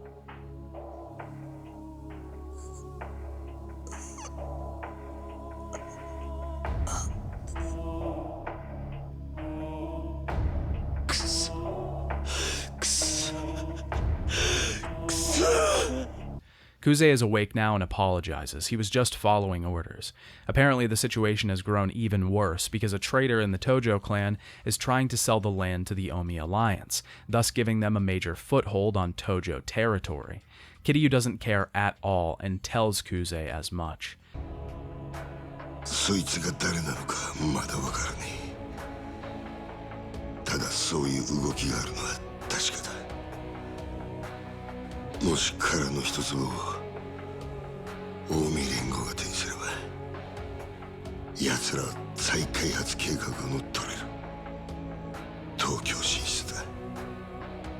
そして登場界に戦争を。知ったことか。桐生、女を渡せ。登場界全部を敵に回す気か。牧村誠に指一本でも触れてみろ。俺が登場界を潰す。As Kiryu leaves the room with Tachibana, he has finally earned Kusei's respect. Kiryu takes his body to the empty lot and Nishiki arrives with Makoto. Kiryu can't speak as Makoto tries to find her brother and eventually realizes that he's dead. This whole scene is just so tragic. It's dripping with sorrow and pain. Makoto has been through so much, only for her brother to die moments before she arrived. We jump back to Majima again, in Kamurocho, looking for Makoto. Majima tells Sagawa that he hasn't found any leads. Sagawa can't help him because he's Omi and can't officially do business on Tojo turf. Majima wonders why they can't ask Shimano for help, but Sagawa says he can't show weakness to the man. Not just because of pride, but because finding Makoto is part of a deal between the Omi and the Tojo. We realize that the traitor of the Tojo is Shimano himself, who's planning to sell the land to the Omi for 10 billion yen and make a bid for the seat of chairman. Sagawa is to become the leader of the Omi area in Kamurocho when the deal goes through. He isn't exactly sure why Shimano wants to kill Makoto, but he trusts that Shimano has it all figured out. Sagawa tells Majima to head to the Champion District to search for Tachibana men. In the district, the locals tell him the Tachibana men stopped appearing a few days ago without warning. Outside of the Champion District, some Shimano men want to bring Majima in. They find his presence in the city suspicious, especially since he hasn't gotten permission from Shimano to be walking around. After he beats up the goons, another group show up and apologize for their colleagues' behavior. They officially extend an invitation from Shimano to join him for a meeting. Majima obliges and he meets his former boss. Sagawa shows up after some awkward conversation between Shimano and Majima. Sagawa finally spills the beans and tells him that they lost the girl. Shimano says this is all according to plan, and he says he knew Majima could never go through with killing Makoto. He wanted Makoto kept safe, and he knew exactly what Majima would do. Shimano remarks that the worst-case scenario he can imagine is Dojima getting Makoto, because he will become chairman and it would mean bad things for them. In the end, he's using Majima to fight a proxy war against Dojima because he can't outright defy him. Shimano banked on Makoto falling in love with and trusting Majima. By getting her to trust Majima, she would be able to escape with him and lay low. This would then bring out other groups looking for her so he could identify his enemies. Shimano reveals that Seta is alive. Sagawa didn't kill him. Shimano tells Majima he doesn't want Makoto dead. He wants him to get her back and bring her to him. He's going to buy the land off of her, and Majima will be reinstated to the Tojo. He then tells the two to track down Nishiki as he might know where Makoto is. Sagawa is happy with the outcome of the conversation and thinks Majima should be too, but he isn't. Majima is depressed in the streets. At this point in the story, he has no idea what to do and he feels helpless. Not only that, but he's been used as a pawn this entire time. Every move he made was expected and he played right into their hands, betrayed by his former boss yet again. Some punks attack Majima in the streets and he lets them. He feels so bad about himself at this point that he thinks he deserves the punishment. Majima goes to the Kazuma family offices, resigned to his fate at this point. Kashiwagi is there and refuses to give up either Nishiki or Kiryu. He doesn't want to fight Majima in the office, so they head to the roof. Kashiwagi delivers the most badass line, saying that the janitorial staff is excellent and can clean up his body in no time. Kashiwagi is excited to fight Majima, and we do battle with him. Kashiwagi is a strong fighter, but he's no match for Majima. He delivers some powerful blows, but he's easily dodged and doesn't course correct very often. Kashiwagi is unconscious from the battle, and after threatening him, a low-rank member of the Kazuma family tells him that Nishiki is at Serena. Majima doesn't know what Nishiki looks like, and upon entering the bar, doesn't recognize him. Nishiki gets up to leave, but stops when he hears Majima asking for him. The two have a conversation, Nishiki having heard of Majima's expulsion years ago. Majima says he needs to find Makoto so that he can protect her. Nishiki reaches for a gun, but Majima knocks it out of his hands. The two end up battling, neither wanting to budge. Nishiki really isn't tough at all, and using the slugger style works perfectly to lock him up in combos. Nishiki is defeated and still won't give any answers. Reina finally steps in to protect Nishiki and tells Majima that Makoto went missing. Kiryu and Nishiki are looking for her after she disappeared following her brother's death. Nishiki fills him in on the situation with Tachibana and Makoto. Apparently, after Tachibana died, Kiryu and Nishiki went to West Park with Makoto, but she ran off and they lost her. Nishiki asks Majima if he really wants to protect her, and he says that he does. Nishiki finally asks if Majima will help them look for her, and Majima promptly leaves. Majima heads to the empty lot to look for clues and finds Makoto standing on the roof of a building. He finds her and she turns around, looking right at him, apparently having gotten her sight back. Makoto elaborates and says that her vision is still hazy, but she can sort of make things out. She can walk around on her own now. When she touched her brother's body, something finally came back and she could see light for the first time in years. She clearly is angry and is seeking payment for her brother's death. Majima tries to convince her to sell the land to Shimano so she can be safe and this whole thing can be over with. He even offers to accompany her through the whole thing so she doesn't get hurt. Dojima and his lieutenants are responsible and she wants vengeance no matter what. Makoto tries to leave and says she doesn't need him and quickly falls to the ground. Majima tries to help her, but she's insistent that she doesn't want help. Finally, Majima asks if she wants takoyaki. They can talk over food, and if she still doesn't want him to help, he'll be gone. When they get food, we realize something is brewing between the two. The takoyaki chef says Majima must be a keeper when he removes a leaf from Makoto's head. Majima tries to explain that they aren't together, but Makoto doesn't mind and says that he's great and she wouldn't be here without him. Makoto won't tell Majima how she plans to get revenge, but Majima is still trying to get her to reconsider. Majima leaves to get Makoto more takoyaki, and when he gets back, she's gone. She gave a message to a homeless man that she would meet Majima tomorrow on the roof, overlooking the empty lot. When he arrives there the next day, Makoto doesn't show up, and some Shibusawa men come in her place. Majima learns that they were the ones who killed Nishitani. The men say that Makoto handed herself over to Shibusawa so she could strike a deal with him for the land. She put herself in danger so that Majima would have to come save her. We trash the huge pile of goons, and the leader reveals that Makoto is on the roof of the Sebastian building in Roppongi. Majima heads there, and we see Dojima, Kuze, Awano, and Lao Gui arriving to meet with Makoto. Shibusawa is to be made captain soon for bringing him the girl. Makoto says that she doesn't want money for the lot, she wants the heads of his lieutenants as they murdered her brother. Majima arrives at that moment, swinging his way through more groups of goons. When Majima reaches the terrace, he calls out to Makoto, and she turns around, only to be shot by Lao Gui. Majima can only watch as the men fly away from the building as he's quickly surrounded by guards. We have to fight another massive group of guards, Majima now shirtless.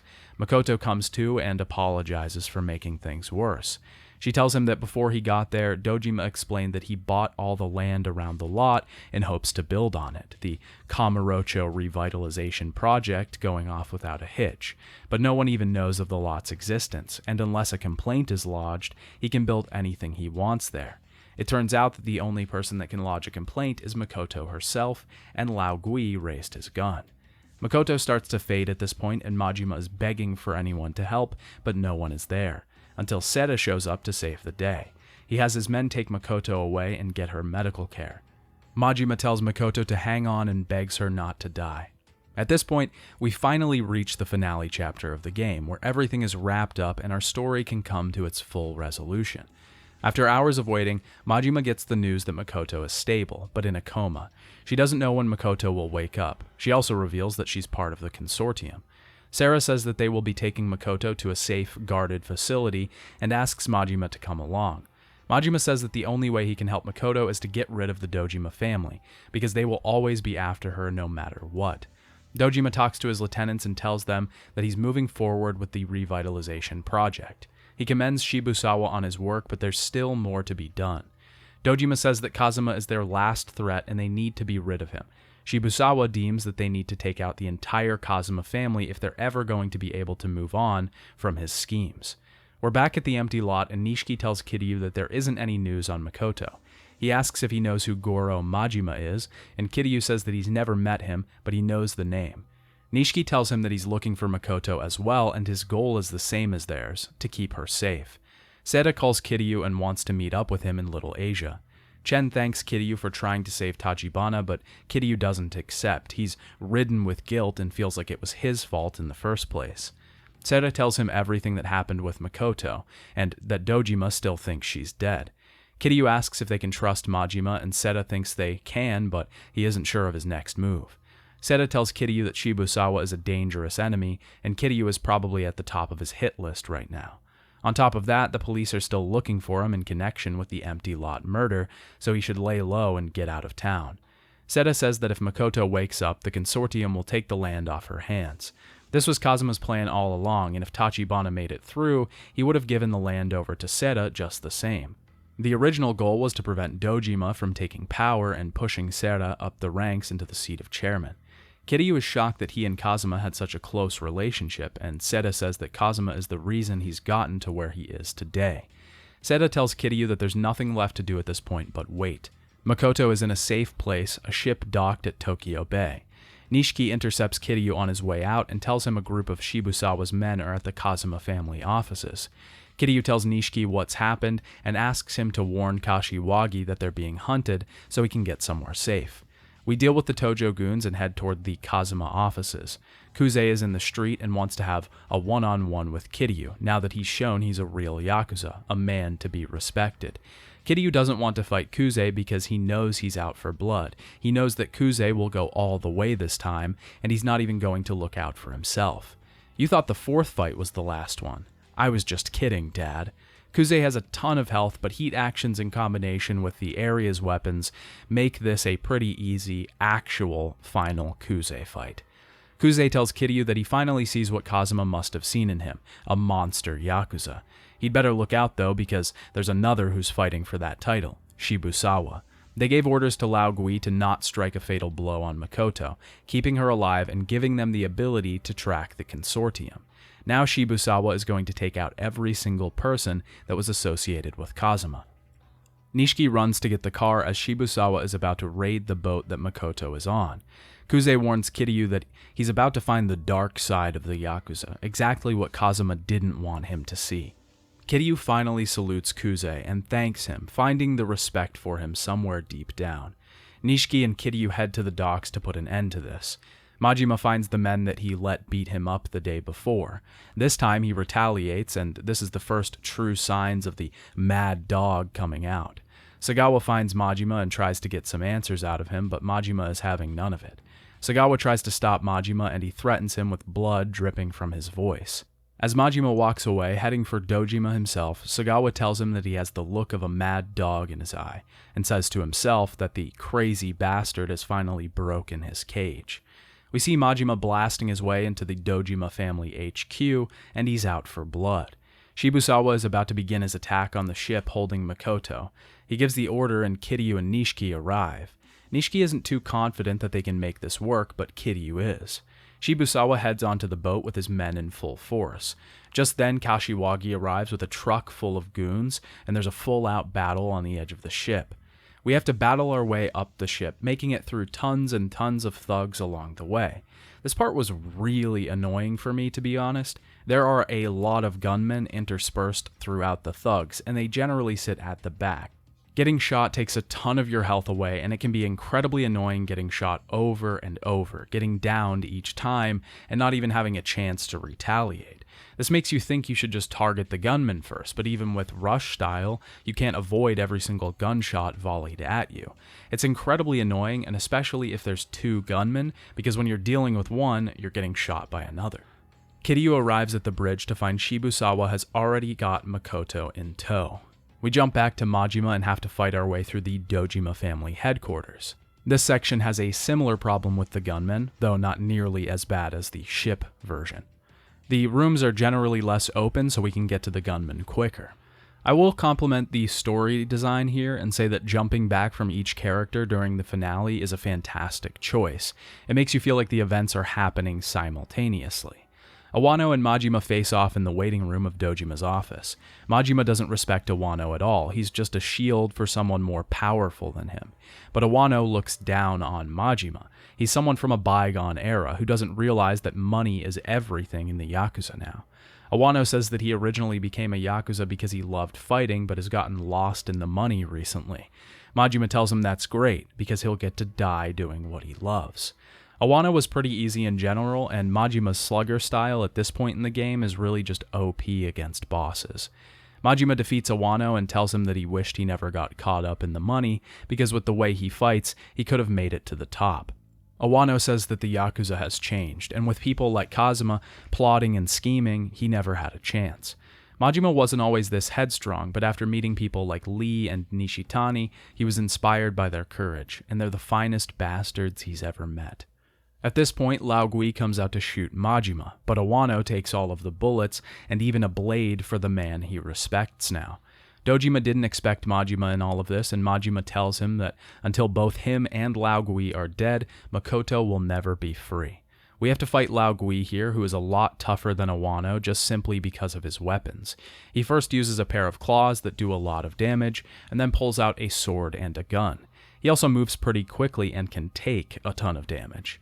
After his battle, Majima puts Lao Gui under relentless knees to the face. Dojima tries to shoot Majima and misses. Sarah is there and shoots the gun from Dojima's hand. We jump back to Kiryu at the bridge of the ship. Shibusawa wants to kill Kiryu before he deals with Makoto. Shibusawa wants glory, and to get that he has to surpass Kazuma. He's going to kill Kiryu, Seta, and Makoto and get everything he needs. Shibusawa tells Kiryu about his father, a politician who was forced to take the fall for his boss's scandal and committed suicide. He didn't want to be like his father and realized that power was everything in the world of the Yakuza. Kiryu says that Kazuma is nothing like the politicians or Shibusawa. He built the Dojima family up, even working under a tyrant like Dojima. Shibusawa blames Kazuma for everything and tells Kiryu that he has just as much blood on his hands. He was a hitman, and when he started this entire war, he brought civilians into Yakuza business. Shibusawa plans to write his legacy in Kiryu's blood and rips his shirt off, revealing a green dragon tattoo. He plans to become the dragon of Dojima, but Kiryu remarks there's only room for one dragon. We have the final battle of Yakuza 0, and Shibusawa has a ton of health, just as a final Yakuza boss should. His style is strange though, because during each phase he will mimic a different style of Kiryu's. The first is Rush, the second is Beast, and the third is his version of a brawler style. During each stage, I found it best to counter his style with the same and go blow for blow with the man.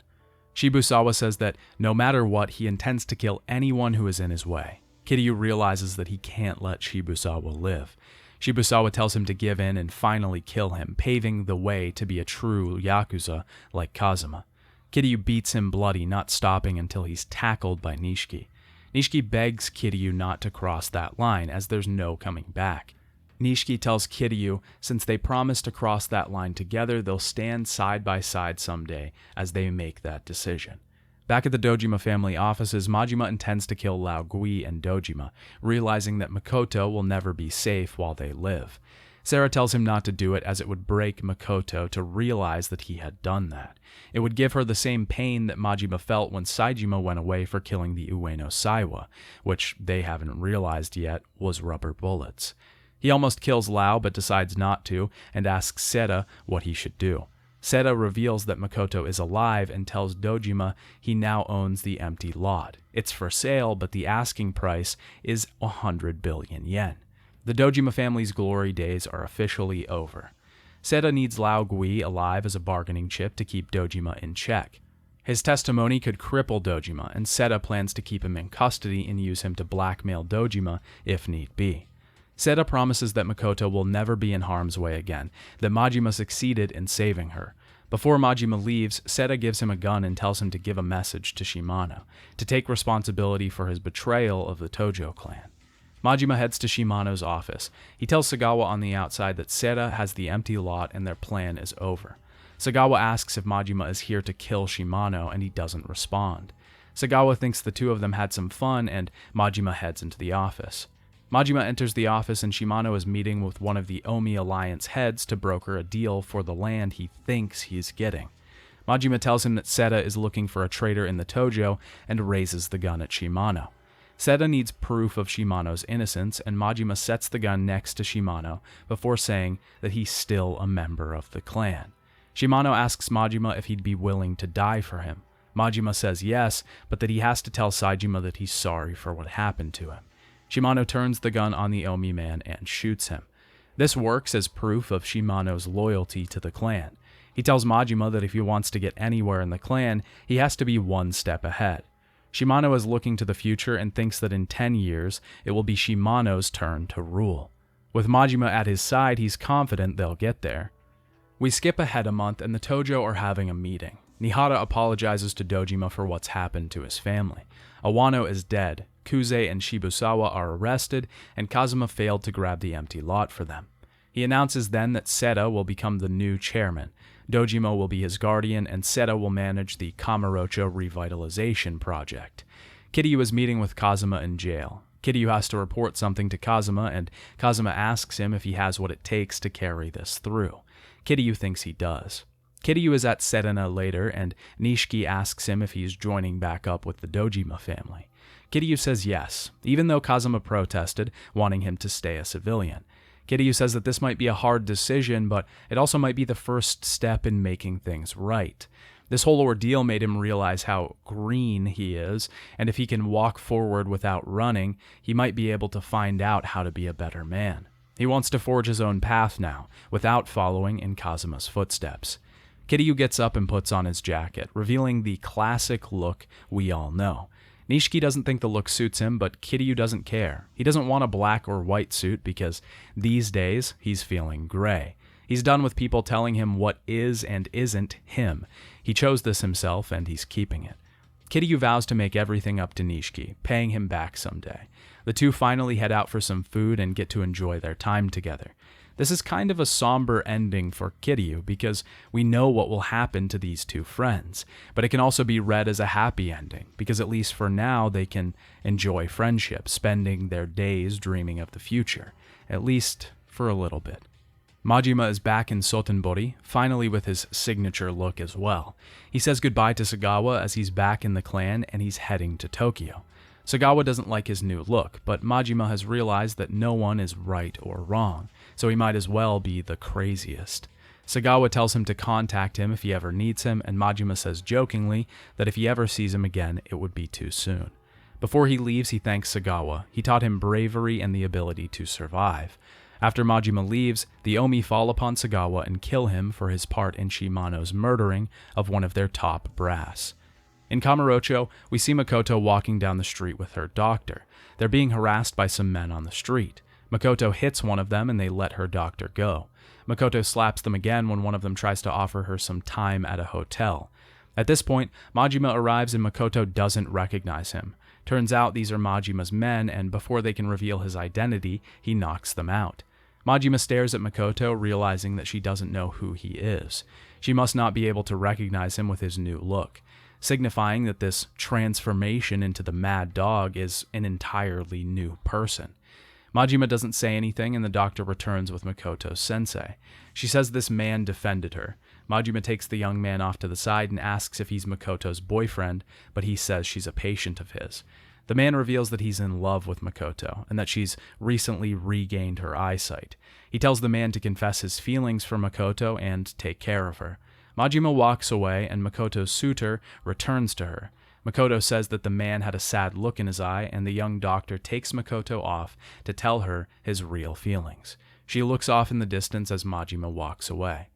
After the credits roll, Makoto is back at the empty lot, bringing flowers for her brother. She thanks everyone that helped her in the process, but she never got to learn the one man's name. She wishes that she could have told him how much he meant to her.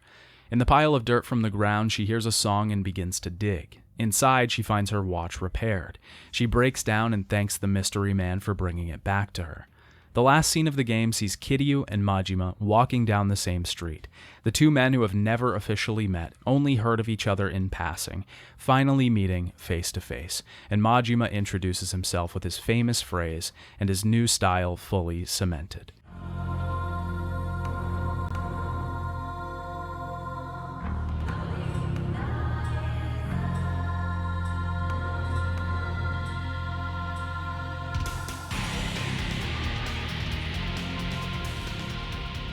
Yo.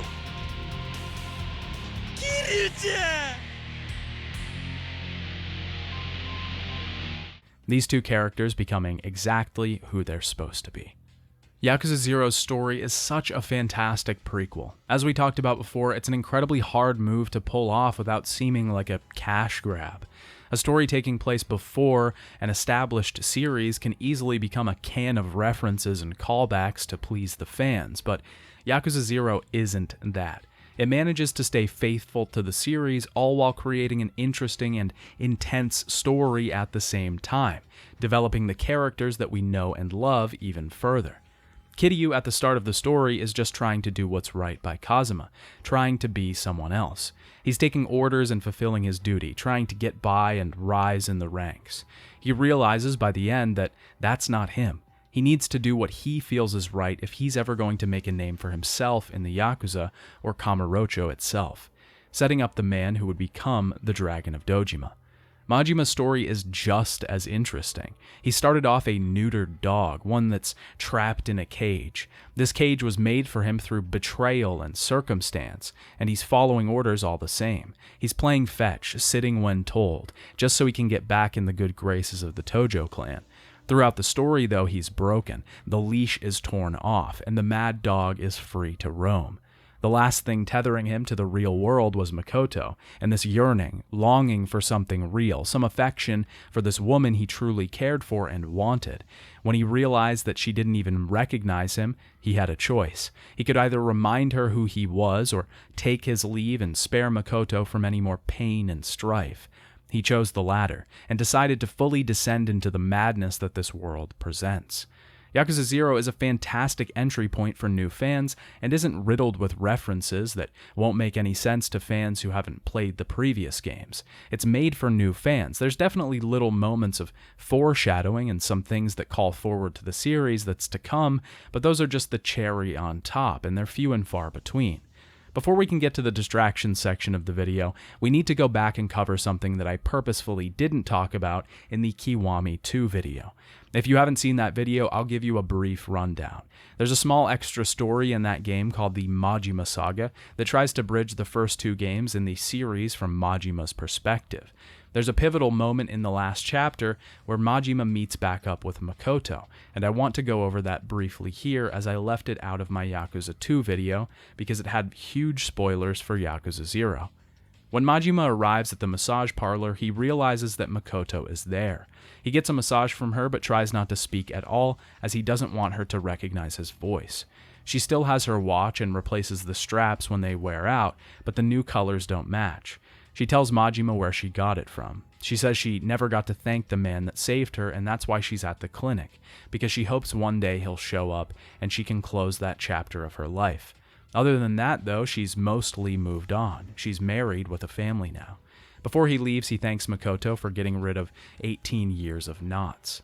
He thanks the receptionist for Makoto's service. The receptionist says she's the best they have, but she's leaving soon. She got a job overseas and has one more week before she heads there. At the end of the Majima Saga, Makoto is heading on a plane and finds a gift box that was given to her on her last day. It's new straps for her watch that fit the style, exact replicas of the old ones she had. She realizes that the only person that would have known what those straps looked like would have had to have been the man that saved her. The whole thing hits her at once, and she figures out that Majima was the same man. The last we see of her is her husband asking if she's okay, and she says that she has no regrets going forward. Makoto finally gets to move on and have peace in her new family, and Majima does as well, knowing that she's safe and has found happiness. The Makoto-Majima story will forever be one of the most tragic and heartfelt stories the Yakuza series tells. Majima wasn't made for a relationship, that's for sure, and it isn't even practical at this point to ask him to give up his life as the mad dog for a woman, because it wouldn't even suit him. But just to see him break throughout the course of this game and eventually have to descend into what he is today, all because of what he went through, is so rough. On the other side, though, Majima wouldn't be who he is today had none of that happened. We wouldn't get the mad dog that we know and love. His strong bond with Saejima, his half-friendship, half-rivalry with Kiryu. It's all part of what makes this series so great. It's about time in the video that we talk about Yakuza's distractions, and Yakuza 0's are top-notch. Each Yakuza game has a ton of side content to make your way through, all of them serving up their unique brand of fun and interesting mini-games or stories to explore. This section of the video is where I detail all of them and my experience with each. With Yakuza 0, we're back to the 2 large minigames per entry system. I'd like to get the Cabaret Club one out of the way first. To be honest, there isn't much to say here that I haven't said about the Cabaret Club minigame in Yakuza Kiwami 2. It functions basically the same because that minigame was based on this one and made quite a few improvements. This one is honestly just a slightly downgraded version of the Kiwami 2 minigame in my opinion. We manage a cabaret club as Majima and try to generate as much income as possible, eventually battling other clubs along the way. It's great and is almost just as fun as the other version. The other large minigame in Yakuza 0 is the real estate management. This is Kiryu's large side story and focuses on trying to revitalize the real estate business that's introduced in one of his earlier chapters. The basic framework is that we have to take on 5 different districts, with each one controlled by one of the 5 billionaires: the Leisure King, Electronics King, Pleasure King, Gambling King, and the Media King. There's another one behind it all, the Finance King, that we face at the end. The way we go about this is simple though. We have to buy up properties in a district to increase our share of that district. Each of these properties generate revenue through collections, and we can use advisors to improve individual properties, causing them to generate more revenue and increasing our share of the district. At certain intervals of share, namely 30%, 60%, and 90%, we will trigger events with the billionaires that control that district. Eventually, we will have to battle them one-on-one and defeat them to take control of the entire district. There's some intricacies here though, like employees, for example. There are some advisors that are better at improving businesses than others. These can be obtained mostly through sub-stories, and having a good staff on hand is a must. We can also assign a manager and security officer to each district. The manager's skills will determine how much of a profit the area generates, and the security officer will determine how hard it is for the billionaire to retake control of the district. Every once in a while, the king of the district will enter us into a money battle, and we have to throw money at our officer to get them to protect our businesses. If we don't, we lose a bit of our share and have to regain it. Certain properties in specific districts can't be bought. They have to be earned by becoming friends with people who work there or own the place. One specific example is the Club Sega in the Electronics district. We have to befriend the girl working there and beat her score in Outrun a few times, which happens to be one of the best aesthetics in video games of all time. This will actually unlock a surprise for us at the end, in addition to owning the club, a new game in the store. Kiryu thinks that the girl means something else when she says she'll give him a ride though, because he's horny on main in this entry. The whole minigame was really interesting and reminded me of when I started playing this series. This was one of the first minigames I was really enthralled with and was just overtaken by how addicting it was. Returning to it later made me realize that there are much better minigames in this series. The real estate minigame has one huge downfall, and that's waiting. Every time we get to gather money from the district, we have to start collections. This is a process that takes a few minutes and can be upgraded by using completion points. Even at its highest ranking though, it's a little too slow. We can't advance this side story until these collections are complete, because we need to upgrade our businesses, and that can only be done once per collection cycle. It quickly becomes a slow process that I just wish went along a lot faster. I do realize that this was probably made to be done in tandem with the main story, returning to the minigame throughout our adventures and progressing it slowly over the course of the game. One of the large systems that I didn't talk about in the main section of the game is Mr. Shakedown. These are large, tall, and strong enemies that appear throughout the game, wandering the streets of either city. They have a ton of money and shake people down across the place. We can battle them, but every time we get hit, we lose cash. It's a risk-reward though, because if we beat them, we get all of their money, which can eventually be in the billions of yen. These guys are pretty tough, but not impossible to beat, and are an interesting feature that I just completely avoided my first time through this game. There are plenty of ways to train and get stronger in Yakuza 0. Each character has 3 trainers, one for each of their style. Bacchus, the American man we meet at the beginning of the game, will teach us new moves for the brawler style. These moves are locked off in the skill tree, and all preceding skills will have to be unlocked first to be able to train them. These are usually just fights with hitmen that are chasing Bacchus. Kamoji is Kiryu's rush-style trainer and also happens to be a punch-out artist. These are the men that frequent the Kamurocho parking lot and try not to get hit for money. Our training is doing exactly that, trying not to get hit. Miss Tatsu is Kiryu's beast-style trainer and resides on the docks. She will have us do jobs for her and also train with mannequins. We have to smash as many objects over the mannequin heads as we can. Majima has a very special and familiar trainer for his thug style named Komeki. Komeki clearly looks like someone we know, and after completing all of his training, we realize that he is that man. He came to Sotenbori to find his skills again, and was going under an alias that wasn't that far off from his real name, Komaki.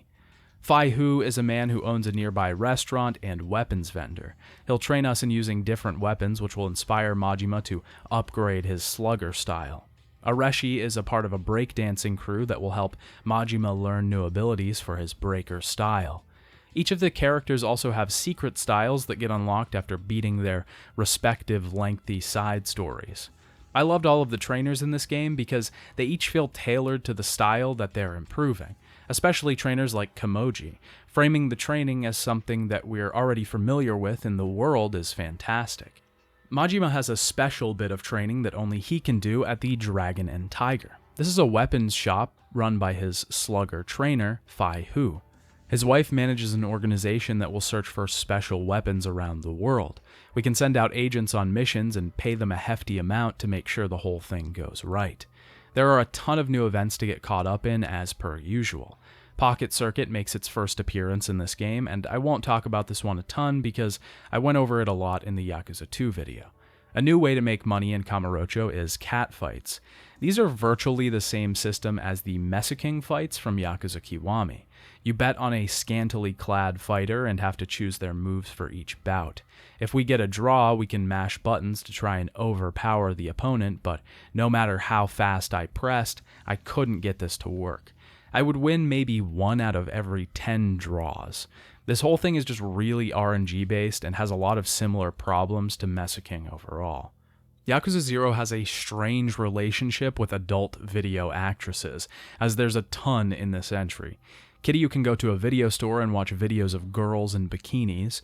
Different actresses can be unlocked at the store by finding them in-game. There's also a smattering of telephone cards located all over town that we can pick up and effectively act as our locker keys in this entry. Completing a set and showing it to a local collector will give us some cash. We can also go to the telephone club to talk to girls over the phone and try to score a date. This whole thing is incredibly outlandish and flashy, as Yakuza normally is. It's great and sees us pointing a cursor at different text bubbles on the screen. If we pick the correct one, the woman's affection will go up. After 3 fillings of the heart, we can get a better picture of the woman and also get her to meet up with us. This will result in a sub-story that usually sees Kiryu finding out the woman isn't all she's cracked up to be. We can also participate in the Sotenbori fighting ring that was opened by Billiken. This functions pretty similarly to the other Colosseums of the series. But by far the best part of Yakuza 0 is its sub-stories. These are small side missions that take place on the streets of either city. They're generally quick and most of them have a much lighter tone than the main story.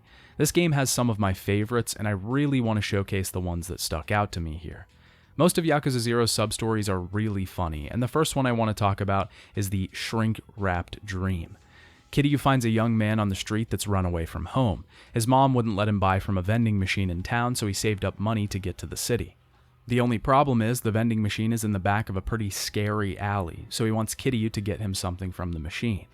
In the back of the alley, Kiryu realizes that it's an adult magazine machine. He tells the child he can't buy it for him, but the kid gets upset at this. Kiryu realizes he doesn't want to become one of those adults that lie all the time. He hated them when he was a kid, so he decides to buy it for him. The only problem is there are a ton of people on the street, and they can't see Kiryu going to the vending machine. We have to sneak around them, and Kiryu gives the magazine to the kid, telling him to only open it when he's alone and to not hide it under his bed. Another one of my favorites, Arukure Quest, begins when Kiryu finds a line of people waiting outside for a new video game. The boy who's last in line gets his game stolen and is distraught. Kiryu promises to get Akio his game back and chases the thug down. Before he gets to the goon, though, someone else shows up and steals the game. He chases down the next thug to realize that someone stole it again right before he got there. Eventually, he gets to the end of the chain and finds the man that stole the game. The thug was stealing the game for his son, who would be very happy if he got it. Kiryu tells him that he was really stealing the game from another kid in the first place. The man owns up and gives the game back, not wanting to make another child sad.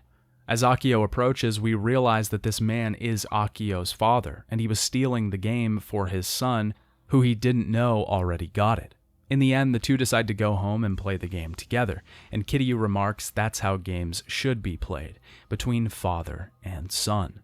The sub-story, A Watery Investment, begins when we find a woman being harassed in the street. We defend her and she wants to meet at Cafe Alps to thank us. When we get there, it turns out she's trying to sell us a product called Aha Water, a revitalizing drink that will heal and calm.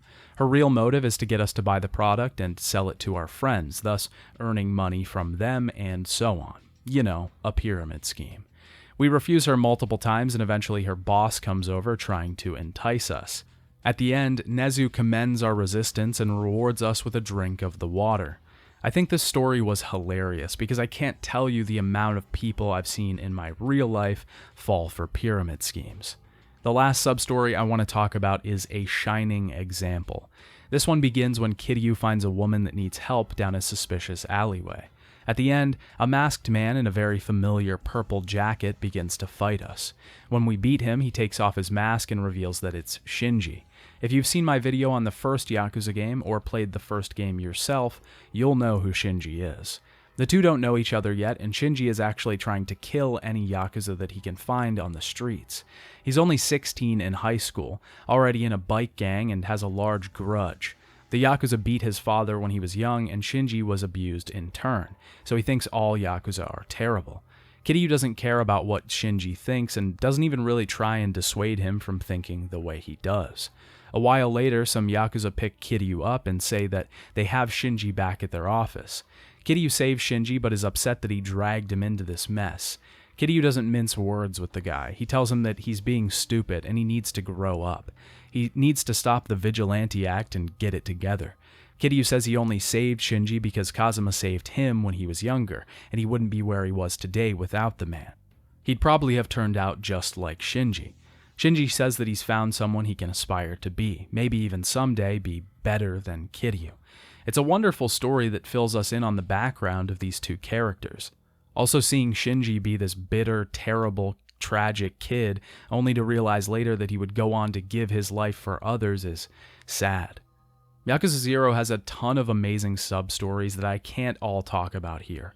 A lot of them are truly fantastic, and if you plan to play the game, I'd highly recommend completing all of them if nothing else. Yakuza 0 is easily one of the best in the series. It isn't my favorite, but this entry is the best it could possibly be. Like I've said before, taking on the burden of a prequel is not an easy task. There's so many pitfalls along the way to get caught in, and RGG and Sega completed their task with a true mastery of the craft of storytelling. The gameplay is also fantastic in this entry, and would, in my opinion, mark the beginning of an era of truly smooth fighting in Yakuza games. The variety in styles also provides a constant change in the flow of combat whenever you need it. It's incredibly useful to be able to switch to another stance mid-battle, and I think it really changes the entire framework that the gameplay stands on. The characters and story are handled so gracefully, and every person that appears is built up and expanded upon. No one is used here just for a recognizable name. Everyone's legacy is built up to make them larger characters. We learn so much more about how each one of these people came to be, how they were tried, tested, and forged in the flames of battle and love. The game is also probably one of the best reasons that Yakuza even became popular in the West. So many new fans started at this point, and it was a great landing pad for people who knew nothing about the series in general. The side content is great, though not nearly as packed as some of the other entries in the series. It takes quality over quantity, in my opinion. The sub-stories are some of the best the series has to offer, and playing each one, I felt like I wanted to put it into the video, but I knew I didn't have the time for every single one. Yakuza 0 is a truly fantastic game, and if you've been at all hesitant about playing these games while watching me go through this series, I would say that it's a fantastic starting point.